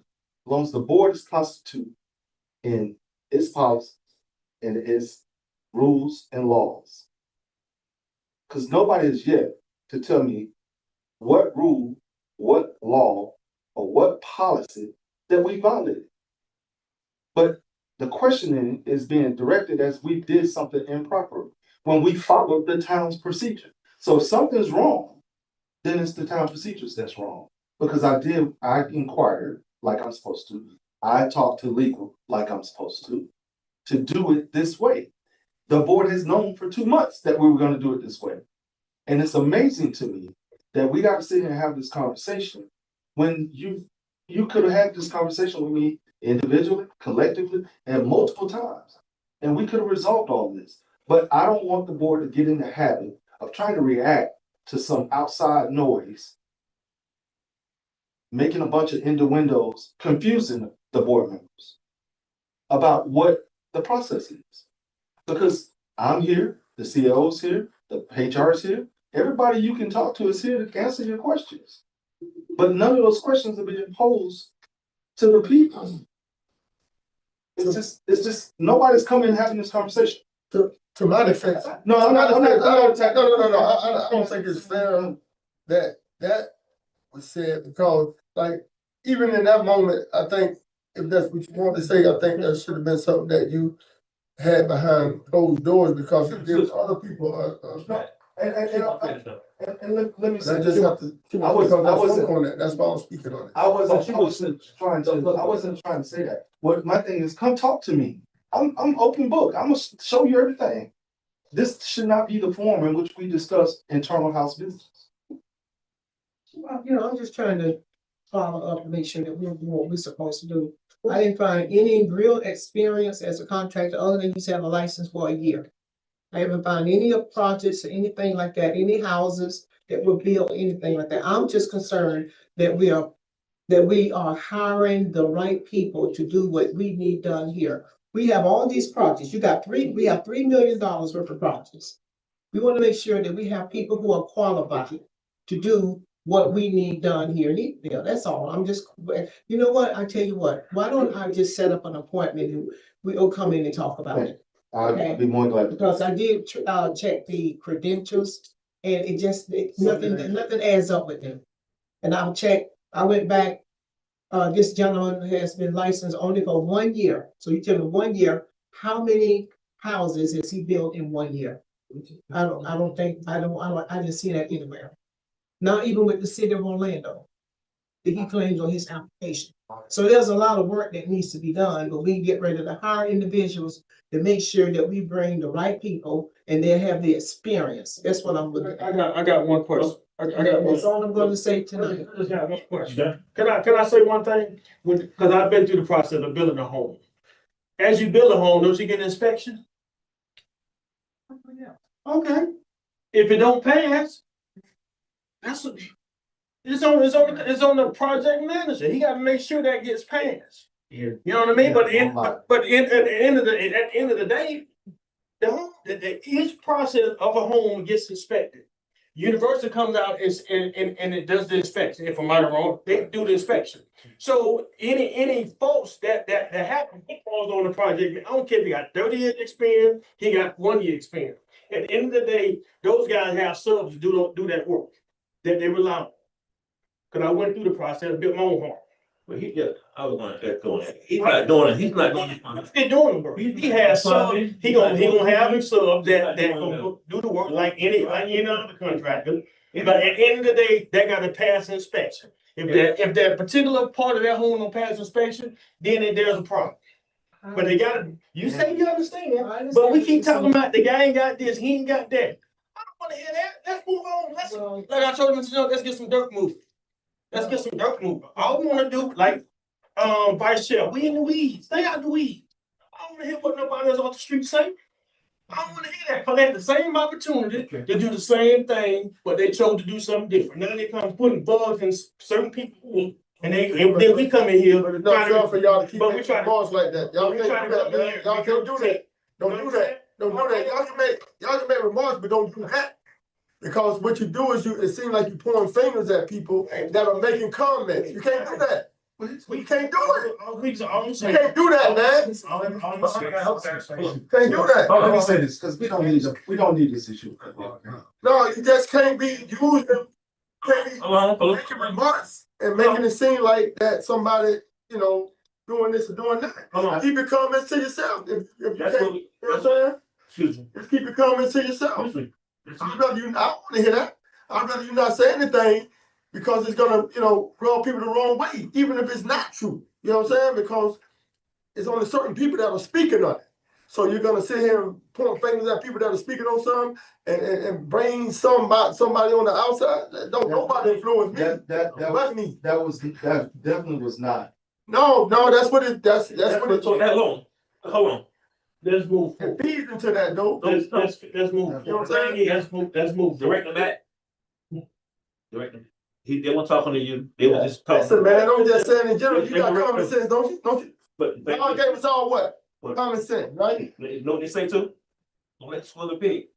Don't let that swirly pig start See, swirling in. Listen, So man, leave like that. it's always been an issue, Just leave like that. regardless. We ain't did nothing. We ain't did nothing. We're trying to do something now, but we ain't did nothing, you know? Everybody had a happy Hanukkah, happy Kwanzaa. We should have did it an hour ago. Most of the So moved. all in favor? Aye. You go for the. Motion passed. Good night. Time is Going home. 8:40. All right, y'all be good, man. Have a good night, man. Have a good Christmas, New Year, all that good stuff. Stay blessed. I did. Even got up there and the people started jumping it down. Embarrassed. No, I was embarrassed. I'm sorry.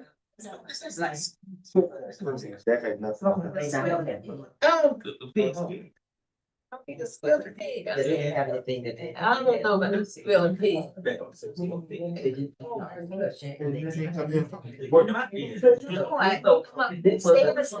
go up and down the stairs.